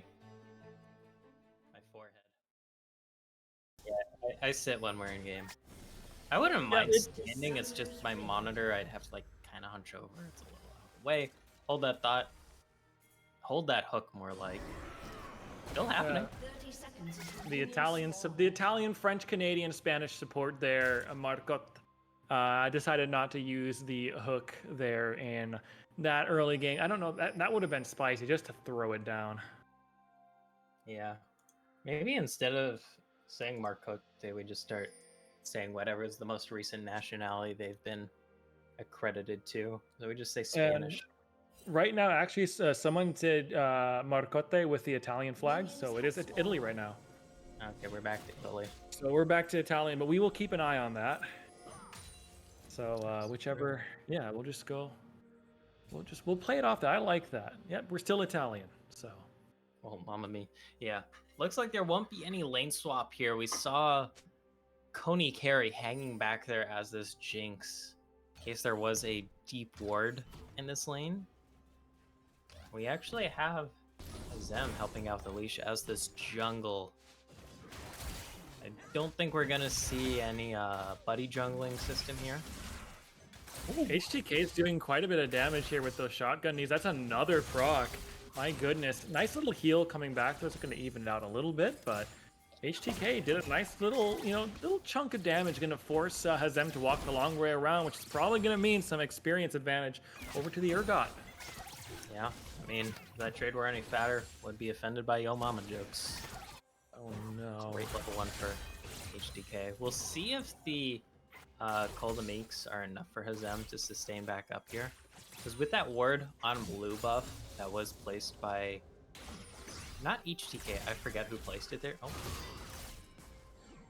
That's a bit aggressive there. The chains are going to land onto mid too easy. Kerrigan's going really aggressive here. Now it's mid too easy. Time to auto attack back. King Coney is top lane. No, the stun is going to land onto Hazem and see if they can get the damage. First blood secured by the Volibear onto Hazem. And it's going wrong top lane yet again for Hazem and Dorado. King Coney and HTK 777 are just running that top lane. Yeah. Like, poor Hazem here. Also taping back the lane, still level 1 against level 3. Oh yeah, no. Hazem is, oh no. One auto attack away. Oh, the level 2 is gonna keep HTK from deciding to flash under the tower and go for the last kill there. But it is not looking good for this Renekton, who's gonna be really low on health. A huge wave is crashing. If the Volibear was around, this would be another dive angle, but let's see if HTK can do anything to keep Hazem off the wave. Rocket jump very aggressively in. The root is going to land. Here comes Zhao Hongren looping around. Let's see if they can get any damage. King Coney is attacking. Here comes Volibear, though, around the side. He's going to flash forward. Is the storm going to land? There's another kill for Volibear. King Coney jungle. The trap's going to come out to keep Marcotte from grouping up with the rest of the team. The Wukong has been stunned. Ratchet going to pick up that kill. And now Marcotte is going to have to try to jump away with the hook. Another storm is going to come out. The storm is going to land. Shield going to be used by Marcotte, but it's going to be one auto attack. Hold the flash over the wall. King Coney flashed forward for no reason. And just Marcotte is going to get away in one piece. Barely. 2 for 0. Carino hopping in way too early there. I know what the call was. You go in, you bait out the Zenith Blade there, but they're already under turret. It's a level 3 Wukong, so it's not like you have the Cyclone to pop them on up. And it just goes so flashing forward. My goodness, this is a it's a 2,000 gold lead for the pairing knives here at 4.5 minutes. Oh no, Hazem. Zhao Hongren is hanging around. Yeah, minion wave's kind of fat here. There's not too much mana on HTK, so maybe this is workable. Let's see if HTK can do anything. It's kind of looking for an angle onto Hazem, I think. Yeah, holding out. There's a okay, there it is. Great weight out there. That's a lot of No, damage. no. The storm, and there's King Coney yet again. King Coney Jungle has 100% KP in this game so far, has taken 3 kills right off the bat, 5 minutes into the game. This Volibear is crazy ahead right now. Yeah, and oh no, He's got already long in the run. Can't even farm their own jungle. Getting treated like a second-class citizen here. And yeah, it just feels like Dorado Gaming. It feels like things have just gone ba-boom for them. They're just dowdy, tilted. Nothing's worked this game for them except that 1 kill they got off that gang top, but it's a 4-kill differential. You failed that bot dive. You failed the mid roam. Yeah, and this game is quickly devolving into quite a bit of chaos here, which could be a good thing because in chaotic games, flips happen a lot more. So maybe that's Dorado's angle here. They just want to make the game as chaotic as possible and just pray for a throw or pray for just like some fight going in their favor or something, because you're already down 2.2 thousand gold at 6 minutes, which is not a comfortable position to be in. Volibear is going to be able to completely run the jungle simply because if we can get a quick gold check on that just to see how far ahead that Volibear is going to be. Yeah, Volibear has pretty much double the amount of gold as, oh no, Kerrigan is going to get dumpstered there in the mid lane, took a tower shot completely by accident, and mid too easy is saying yes, it is that easy to kill Silas, and that is another lane just going wrong for Dorado. Everything is just falling apart for them. Every single player has died once here, not even 7 minutes into the game. Go for Reno. It's just all gone wrong. Yeah, and Coney Jungle stealing blue buff on spawn here. Because keep in mind, Xiaohong Ren, there's a control word by that red buff there in that sneaky brush. You'd spot out that clear, you know where this Wukong is. Dorado Gaming are at least able to get this dragon. That's something in the tank for them. It is spotted out, of course. But you have a jungler, they don't. Should be able to bring the Tristana up here, of course. Dragon doesn't matter. Hazem is indeed in lane, so let's make sure Hazem is out of lane. King Coney is just bullying this top side. There's the tent emoji, no surprise from Hazem. Meanwhile, Xiaohong Ren's going to try to take a dragon here and is going to secure it. Quite a bit of damage going on to Marcotte, who I believe is still Italian. So, going to take a bit of damage there, but you know, those pots there, those refillable potions and those stacks there from the World Atlas are going to give you a fair amount of health back. Let's see if Hazem can maybe go for a trade here. HTK777 is playing pretty aggressive though. Yeah, I mean, you're already ahead as this Urgot here. Of course, when you look at the items, no raw differential. Exact same items for these gamers here, aside from the Doran's items being different and a refillable pot differential. Here's what the back is going to be for HTK as stun doesn't land. Fear Beyond Death. Uh-oh. HTK is looking for the kill angle, does not quite get it. Oh, that was close. He popped the that Fear Beyond Death and tried to do enough damage to get Hazem low enough. And there's the tent emoji spam yet again. Hazem, the Jinx ulted is going to swing a little bit low. Thumbs up there. Hazem is just getting absolutely bullied this game, but it's still faring decently well. 2-1. King Coney is down 2 levels. Xiaohong Ren is here. Ratchet is here as well, though. Do they want to look for this? This would be risky. Yeah, Hazem does not have the Dominus. He does have Flash. And Hazem now, despite... Oh, that's a great hook of spawn. Oh, misses. Oh, no. That was such a freebie. Oh, my. Kerrigan. Baby. Darling. We can't be missing these. Come on. And here comes Volibear yet again. Oh, no. Wait, Hazem actually going to stay away here. Marcotte has roamed up, who is a true Italian boy. And HTK is getting really low. King Coney is looking for some more damage, though. King Coney's getting really low. It's shut down. And Hazem is going to get that health back. Let's see if HTK can do some more damage. No. This game is getting thrown away. Uh-oh. Hazem didn't even have ulti there. The Croc had no R. But this is great roam from Marcotte there. This is just ego play right now. Oh. Ratchet's going to throw down the ultimate, and Hazem's going to dash away from it. And that Renekton is now 3-1 and is up about 15 CS. Carino is going in for a trade though onto King Coney. That's a lot of damage. Going to jump over the traps. Oh boy. Holy. HTK needs to be careful here. Throws out the ultimate. It's not going to do much of anything. So that's ultimate gone for HTK 777. The turn of events in topside though is just so funny. Like it went from Hazem just not getting to play the game to now being 3-1, finishing the second legendary item of the game, so having that baddie. Oh no, HTK, what are you doing, man? HTK is just gonna die here. Oh no. This game is devolving into chaos, and Hazem is running this game. So, good stuff, Crocodile. Yeah, I didn't expect the Renekton to be the one solo killing here, but going to come back to lane with that Eclipse here, fully completed against just the Tabeyes, some longswords and a crystal. Probably gonna win that one so easily as well.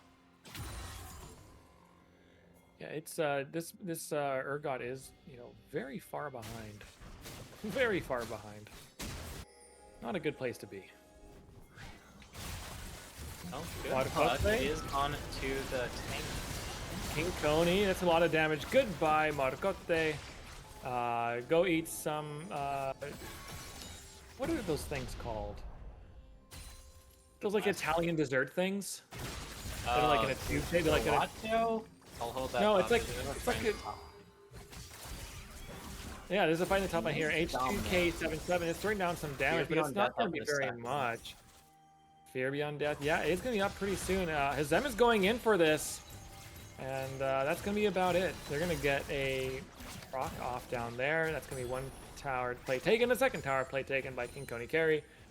And Hazem is really, like, that's a 30 CS lead for the Croc, who was just hard camped early on and just took the most of it. Cannoli. Thank you, Hermat. That's what I'm thinking about. Marcotte can go eat some cannoli on that little break. Hazem's just going to be getting even further and further ahead here in the top side. But it's still a 1,000 gold lead in favor of the pairing knives. So big lead mid lane, and I think bot lane has a bit of a lead as well because of those plates. And let's see if they can do anything about this this big old crocodile in the top side, who's up 2 levels on HTK. With that back, Zem does have homies in the area. This would be a 3v2 though. There's the Fear Beyond Death. That's going to be a nice shutdown over to Urgot. That's going to be a nice little swing of gold there. And now it's a 1,500 gold lead, so that's a nice little chunk of gold, about 500 over to Urgot, which is nice to get. Yeah, because keep in mind, HTK, despite all the camp top, did not get any of those kills and got killed a bunch. So it was 0-4-1 actually. Despite all that help topside, all the kills were going to Coney Jungle there. True, so, that is true. That is definitely a helpful thing for Hazem when it came to that, and Hazem won't have TP to get back to lane here. So great turnaround there on the top side, 5-7. Still a slight but negligible gold lead for the side of the Akuma Knives. The biggest differential maker right now are the objectives. You got 1 Dragon Stack here for Dorado Gaming. It's a nice little bonus in the pocket, but 4 Grubbies here for Akuma Knives. Due to the fact that Hazem died there, was able to grab the last one from the second spawn. Gonna give them the 1 extra little rubbling, voidling, whatever they're called. Whenever you happen to engage turrets in warfare. Yeah, I like to call them Garys. Little Garys running around. Garys or Jerrys. If you have all 3 of them, it's Gary, Jerry, and Terry. Yeah, I guess. I don't know. I know in Brazil they have there goes Jerry right there. Leona's looking for a bit of fun. Can actually burn the ultimate from Carino. King Coney is taking up 2 tower shots for whatever reason. They're actually going to proxy this wave to keep Carino off, and they know they have the Volibear bot side. Who's going to be taking that dragon? Oriana's just hovering down there as well, just in case, and that's going to basically secure that dragon for themselves. So it's going to be 1 apiece. Top side, Zhao Hongren is taking that scuttle, and they might be looking for a dive here onto this Urgot just to reverse that energy. Hey, you thought you were camping me? No, I'm camping your lane, as they're going to go up there. First tower, though, is going to go in favor, just barely, to King Coney Carry in the bot side alongside Ratchet. 0-0, and top side, Hazam is going to take a tower as well. Here comes Marcote, Getting up a looping dive. around. Yep, charge. There's no See if juice. he can get out of there. That was quite a bit of damage. Carry decided to tank turret there. Are they going for the dive here? Yes, they are. HTK 7 has been going to flash away. Let's see, the ultimate's going to be popped by both of them, and it's going to be enough to get the kill and for Hazem to walk away. That is both towers dropped. Here comes mid too easy and King Coney jungle though. Running through here, they're going to hop into that Rift Herald. Oh my! I think they're going to pop it out. Yep, there goes Xiaohong Ren is now in trouble, but Kerrigan is here. They're here. Let's see if they can do anything about this. Mid too easy, just burn the shockwave to pick up the kill there onto Xiaohong Ren. Kerrigan's gonna be dashing over the wall. There is the ultimate from King Coney looking for a kill there onto Hazem now, who is gonna be able to slice and dice over the wall. King Coney did not have the ultimate, and now here comes Volibear just continuing this push into the jungle with that massive gold lead that this giant Freljordian bear has. King Coney, a carry, has rotated into the mid lane, throwing out that zap. Gonna land onto Marcotti with his wet cannoli in his socks and start to hit away on that mid lane tower, which is probably the right play to be doing here since he's taken the bot tower already. Get that rotation towards the mid lane. King Coney gonna steal away some camps, and now King Coney is in trouble. Goodbye, Volibear. Coney jungle just hanging around too long, felt too powerful there. You got that one kill, the other two members were limping away, trying to take away some camps there, but it takes too long. Just give over a freebie in return there. I don't know what the name is for Bear Dish, but it was one of those. That was just a free meal served up on a platter, I guess. Plate, a dish, a pan, whatever you want to eat off of. Unless what is bear meat called? I don't know, because it's not really a delicacy. I know if you have like friends who hunt and have like a beer game license, probably have some. I got some fresh deer meat actually from a hunting friend of mine a few years ago. Pretty good. They never hooked me up again though, so I call them Minute Maid because they did not juice me. 0% juice on that one. Would have liked to been juiced with more of that deer meat. I do like venison deer meat, which is really good. There's a difference though between like venison and like a deer who just got pumped full of 12 gauge. You know. Oh, the flash is gonna still be landed there onto Ratchet 0-0. He's gonna walk away. Those traps doing a lot of work. Carino gonna rocket jump right in. That's 2-3 stacks onto Ratchet 0-0, and it's gonna face tank that little boom rocket thing, whatever it's called, that Tristana throws out there. And that's gonna be the push in for the mid lane. Gonna be cleared out there by King Coney carry. And this game is on a knife's edge, actually. It's very close both ways. Urgot is very far behind, but on the flip side, this Orianna is up 2 kills and is up 40 CS as well. So it's kind of, this game is kind of the story of, can Orianna and Volibear beat out a Wukong Renekton? And we'll have to see who wins this one out. I think as the game progresses, the Orianna Volibear is just going to be stronger. But we'll have to see how, because I think it's going to come down at the end of the day to execution. Alright, out here. Let's see a dive happen here. Smite for the slow. Stolen Solar Flare gonna slow down Coney jungle here. Buy enough time. HTK needs to be more careful here. Who is that been trapped up in there? That's Ratchet 0-0. That's going to be the Leona dropping. Teleport came out from Kerrigan as well to hop into the fray just to get no assist whatsoever. And now King Coney has been flashing in, and that's going to be a huge shockwave, but Jinx has already dropped mid too easy after flash away. HTK 777 is going to run away and get dropped. Orgot and the Orianna are going to get dropped there too, so that is 3 quick kills. A quick pull of the trigger there by Dorado, and they've got a 2,000 gold lead for themselves. Yeah, it sounds small, but that's a huge dub in the enemy jungle, because that's 4 for nothing. Gonna give you some time in this mid lane to get some damage. Okay, just a little bit of damage, but it'll give you some time here to spend some gold from that play right before this next dragon, unless your name is Kerrigan. Last name here, looks like he won't be able to back. Don't have TP to join dragons, so yeah, that might be an issue you can force here, but mid too easy. Only just respawning now. So it's not like There- you're gonna have the extra mid lane go for them. Yeah. There is like a small window here for the pairing knives two-step in there, and they could have taken the dragon there, but they elect to just clear out the mid wave and look to move more safely into the jungle here. It is closing in on a 3,000 gold lead in favor of Dorado, but at 20 minutes into the game, that's not super game breaking.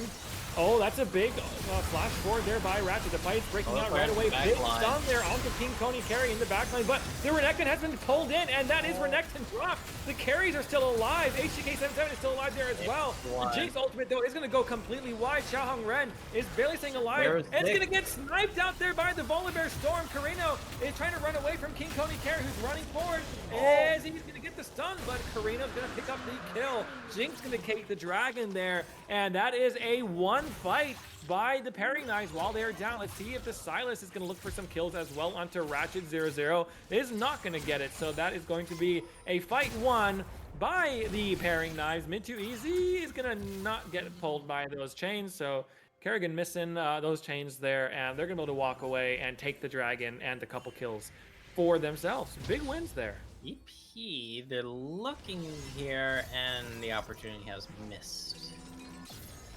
Alright, Yeah, I think HTK should have. 3 for think 2 HTK and get the dragon there. Definitely a win for the knives. HTK needs to be careful.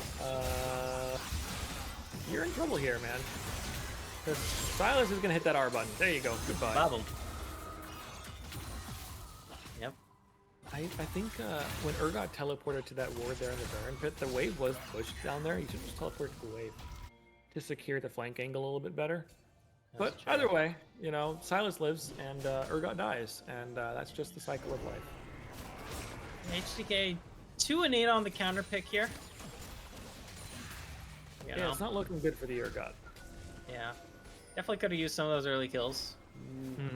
Probably would have been better off. Better score line here, but not beating the Olaf one-trick allegations here that have been proposed by the imaginary Twitch chat in my mind. I haven't seen any Olaf one-trick Twitch chat. I've Nice actually little seen a lot of wave. great HTK in Twitch chat. Yeah, Bwippo is watching HTK777 play and be like, hey, this looks familiar. But yeah, it's Urgot is not having a fun time here today. Yeah. Yeah, like, you're down 50 CS. You got 8 deaths. Like, if you have 8 deaths as a top laner, things are usually bad, unless you're like a degenerate split pusher.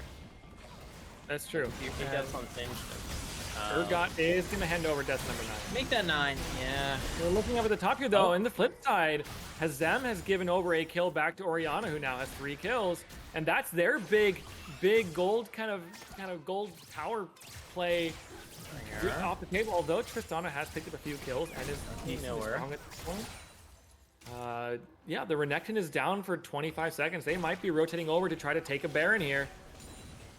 Because the shock, look at that. The shockwave is already back up, basically. And there's no Tristana ultimate, no Nautilus ultimate. Renekton is still down. You take, yeah, you take this 100%. Oriana has shockwave available again. Yep, Big lead of fight 0. coming in. Here comes, oh, Carino is unstoppable. Volibear has killed Xiaohong Ren. And there's the Oriana going to take another one. Oriana with that shockwave can take one. Mercote, the Italian, is trying to sneak away there. But no, the Mafia is going to pull him down and say, you will pay for what you've done to the family.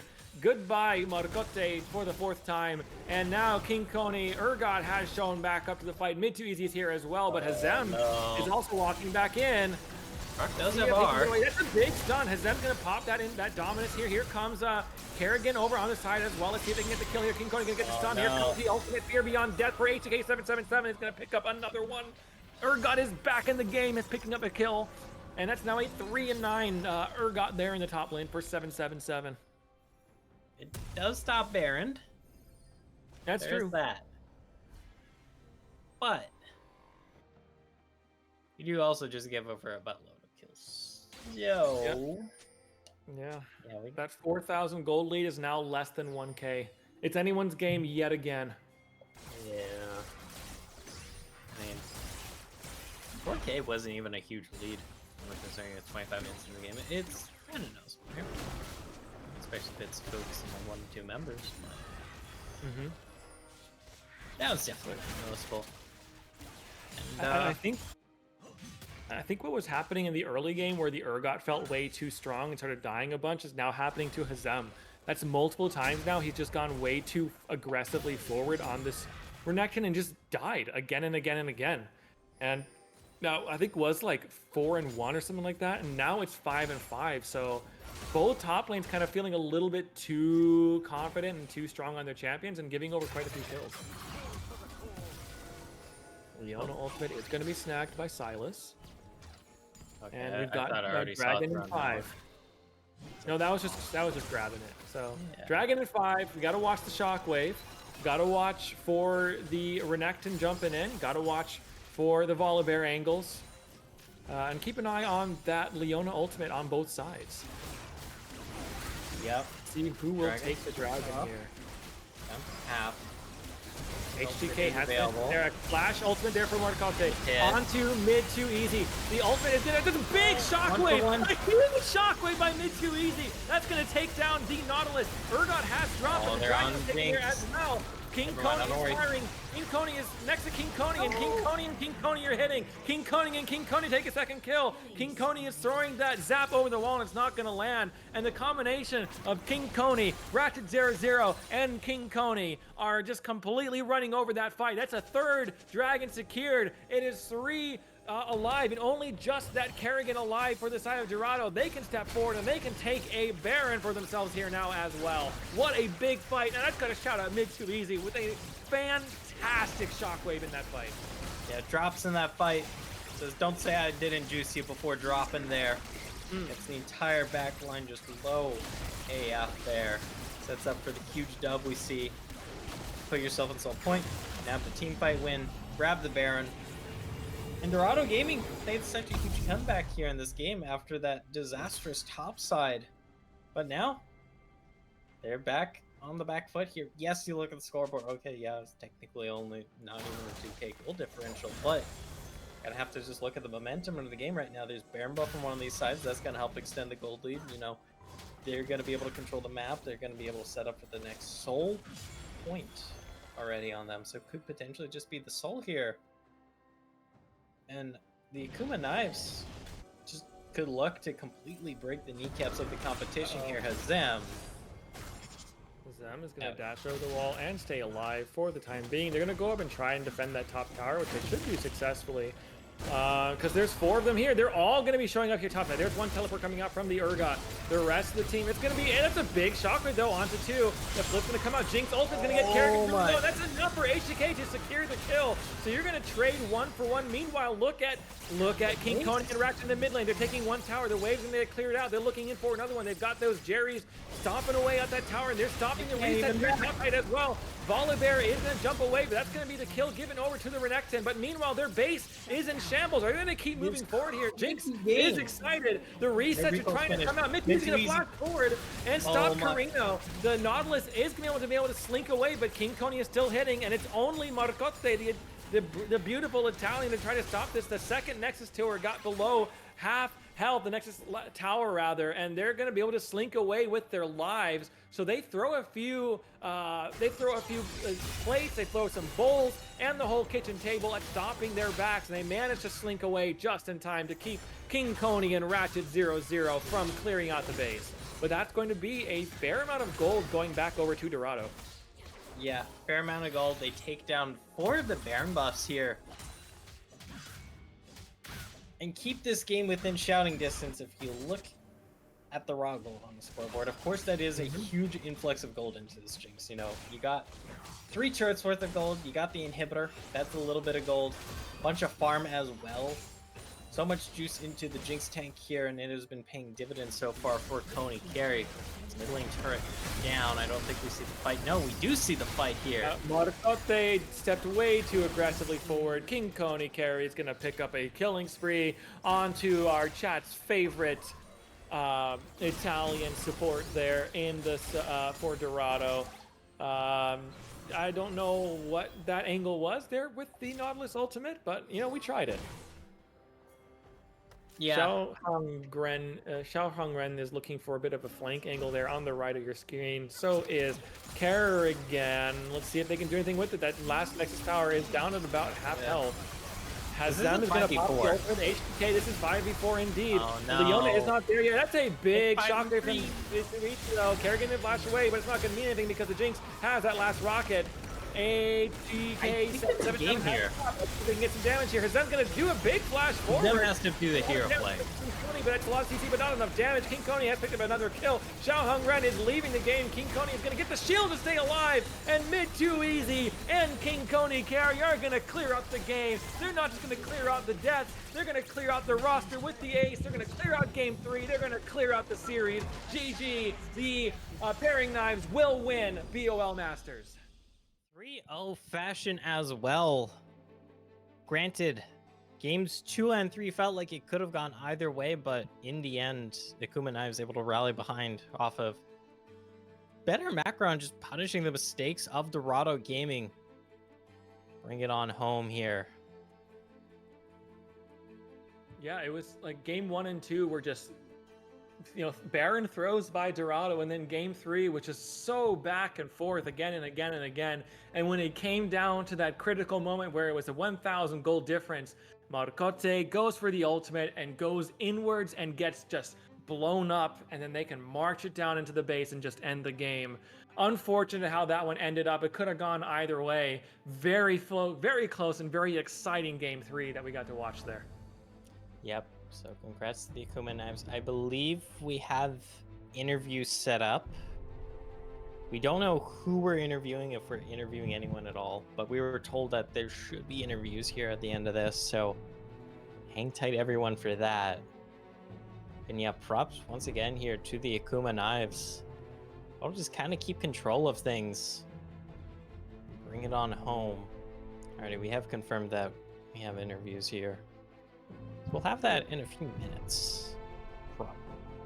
Now let's go to a quick break and we will get those interviews set up. Don't go anywhere. Interviews with your victorious pairing knives will be coming up after we get this all set up. We'll see you in a bit.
All right, we are back here with an interview with the victorious mid laner and coach from Omega Akuma pairing knives, which is so much fun to say, even though I slaughter it half the time I say it. Yeah. Mid too easy, say hello.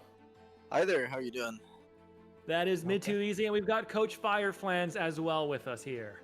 Yo, what's up? What's up? All right, yeah. first question right off the bat, I have to ask, mid too easy. Just how easy is mid lane? I mean, it's too easy, quite clearly. There's I a mean, bit of a you father-son relationship this game, this Okay. series. Okay, so you're saying you fathered that mid lane dynamic right there. I mean, I would to be more specific, I'd say like stepfather, and I'm Oh. a bad stepfather. I do some beating. Oh yeah, Oh no. it's tough. It's tough. Backhand and front hand, it's bad.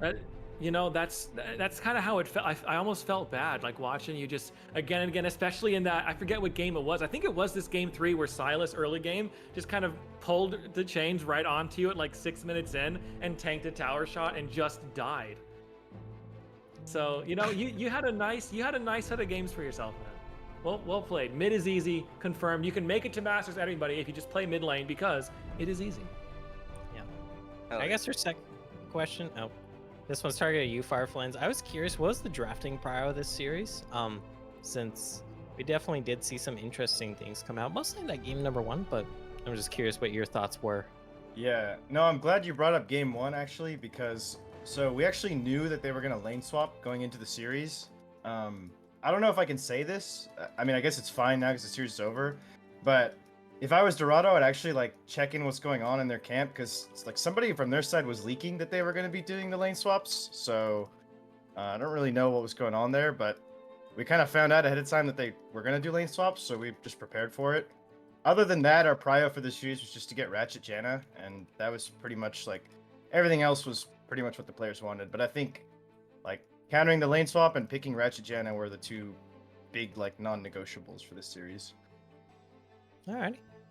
Right Thank on. you for your thoughts. Right on. I want to talk a little bit about how these games, we saw kind of similar things throughout the first 2 games for sure, and slightly in the 3rd game as well, where like it was a pretty even game, very skirmishy, and in the first 2 games you picked up a small gold lead, and then around Baron time the whole game would blow up every single time, and especially in that game 3 it went super back and forth. Just everybody, like one team would pick up a lead and the other team would swing back, and it went back and forth. How did it feel like playing that out? Was there ever like points where you felt like you were just really far ahead and then you just threw it away, or how did confidence feel as the series progressed? Pretty much every single game, I know that if we get to team fights without being behind, the game is over because I'm decent at team fights, and Toast is like the best team fighter I've ever played with, and so it's just no competition once we get to later stages of the game. Real. Alrighty. There you go. See anything else from you, Sharpie, or I do want to ask one Okay. final question really quick, and this is both you can answer this. Can you point out to us who the real King Coney is? oh yeah, because we're calling you guys Coney Jungle and Coney Carry. Oh, It is really this is like a confusing. real question. Yeah, It's a joke. Who's the better King Coney today? who's the Coney cone? You can go first. You can go first. I got my answer. I don't even know which. I guess Lonery, the jungler, would be the most King Coney. Okay. Cool. Should have your ADC changed. It'd make things And, a lot easier to understand here. And Coach, what's your answer on this one? Well, I can tell you who it isn't, and it's not me because I was actually told right after the series that I'm fired. So I will never be working for Dorado or Akuma again, unfortunately. So I am not the No. real King Coney. Yeah. Alrighty. That's a fair answer, man. That's a fair answer. Alrighty then. Any shout outs here before we dip out for the night from you two? Shout, You yeah, go, shout you out go. to Riddy for not playing in finals. Good thing. But yeah, that's pretty much it. And shout out to my owner for firing me and kicking me and just being a terrible person overall. And shout out to the boys for the win. Yeah. There we go. All right. bittersweet reactions there to the end, but ultimately you guys do pick up the win, and it isn't in any sort of close fashion. It's 3-0 in quarterfinals, it's 3-0 in semifinals, and yet again here in the finals, it is 3-0 for Mid Too Easy and the boys over at Omega Akuma Pairing Knives. I'm Sharpie. This has been Goferino. Anything else you'd like to say as we close out this season of BOL Masters? Thank you all for tuning in. And of course, thank you to Caddy for spectating here, and thank you for the players for participating in these esports.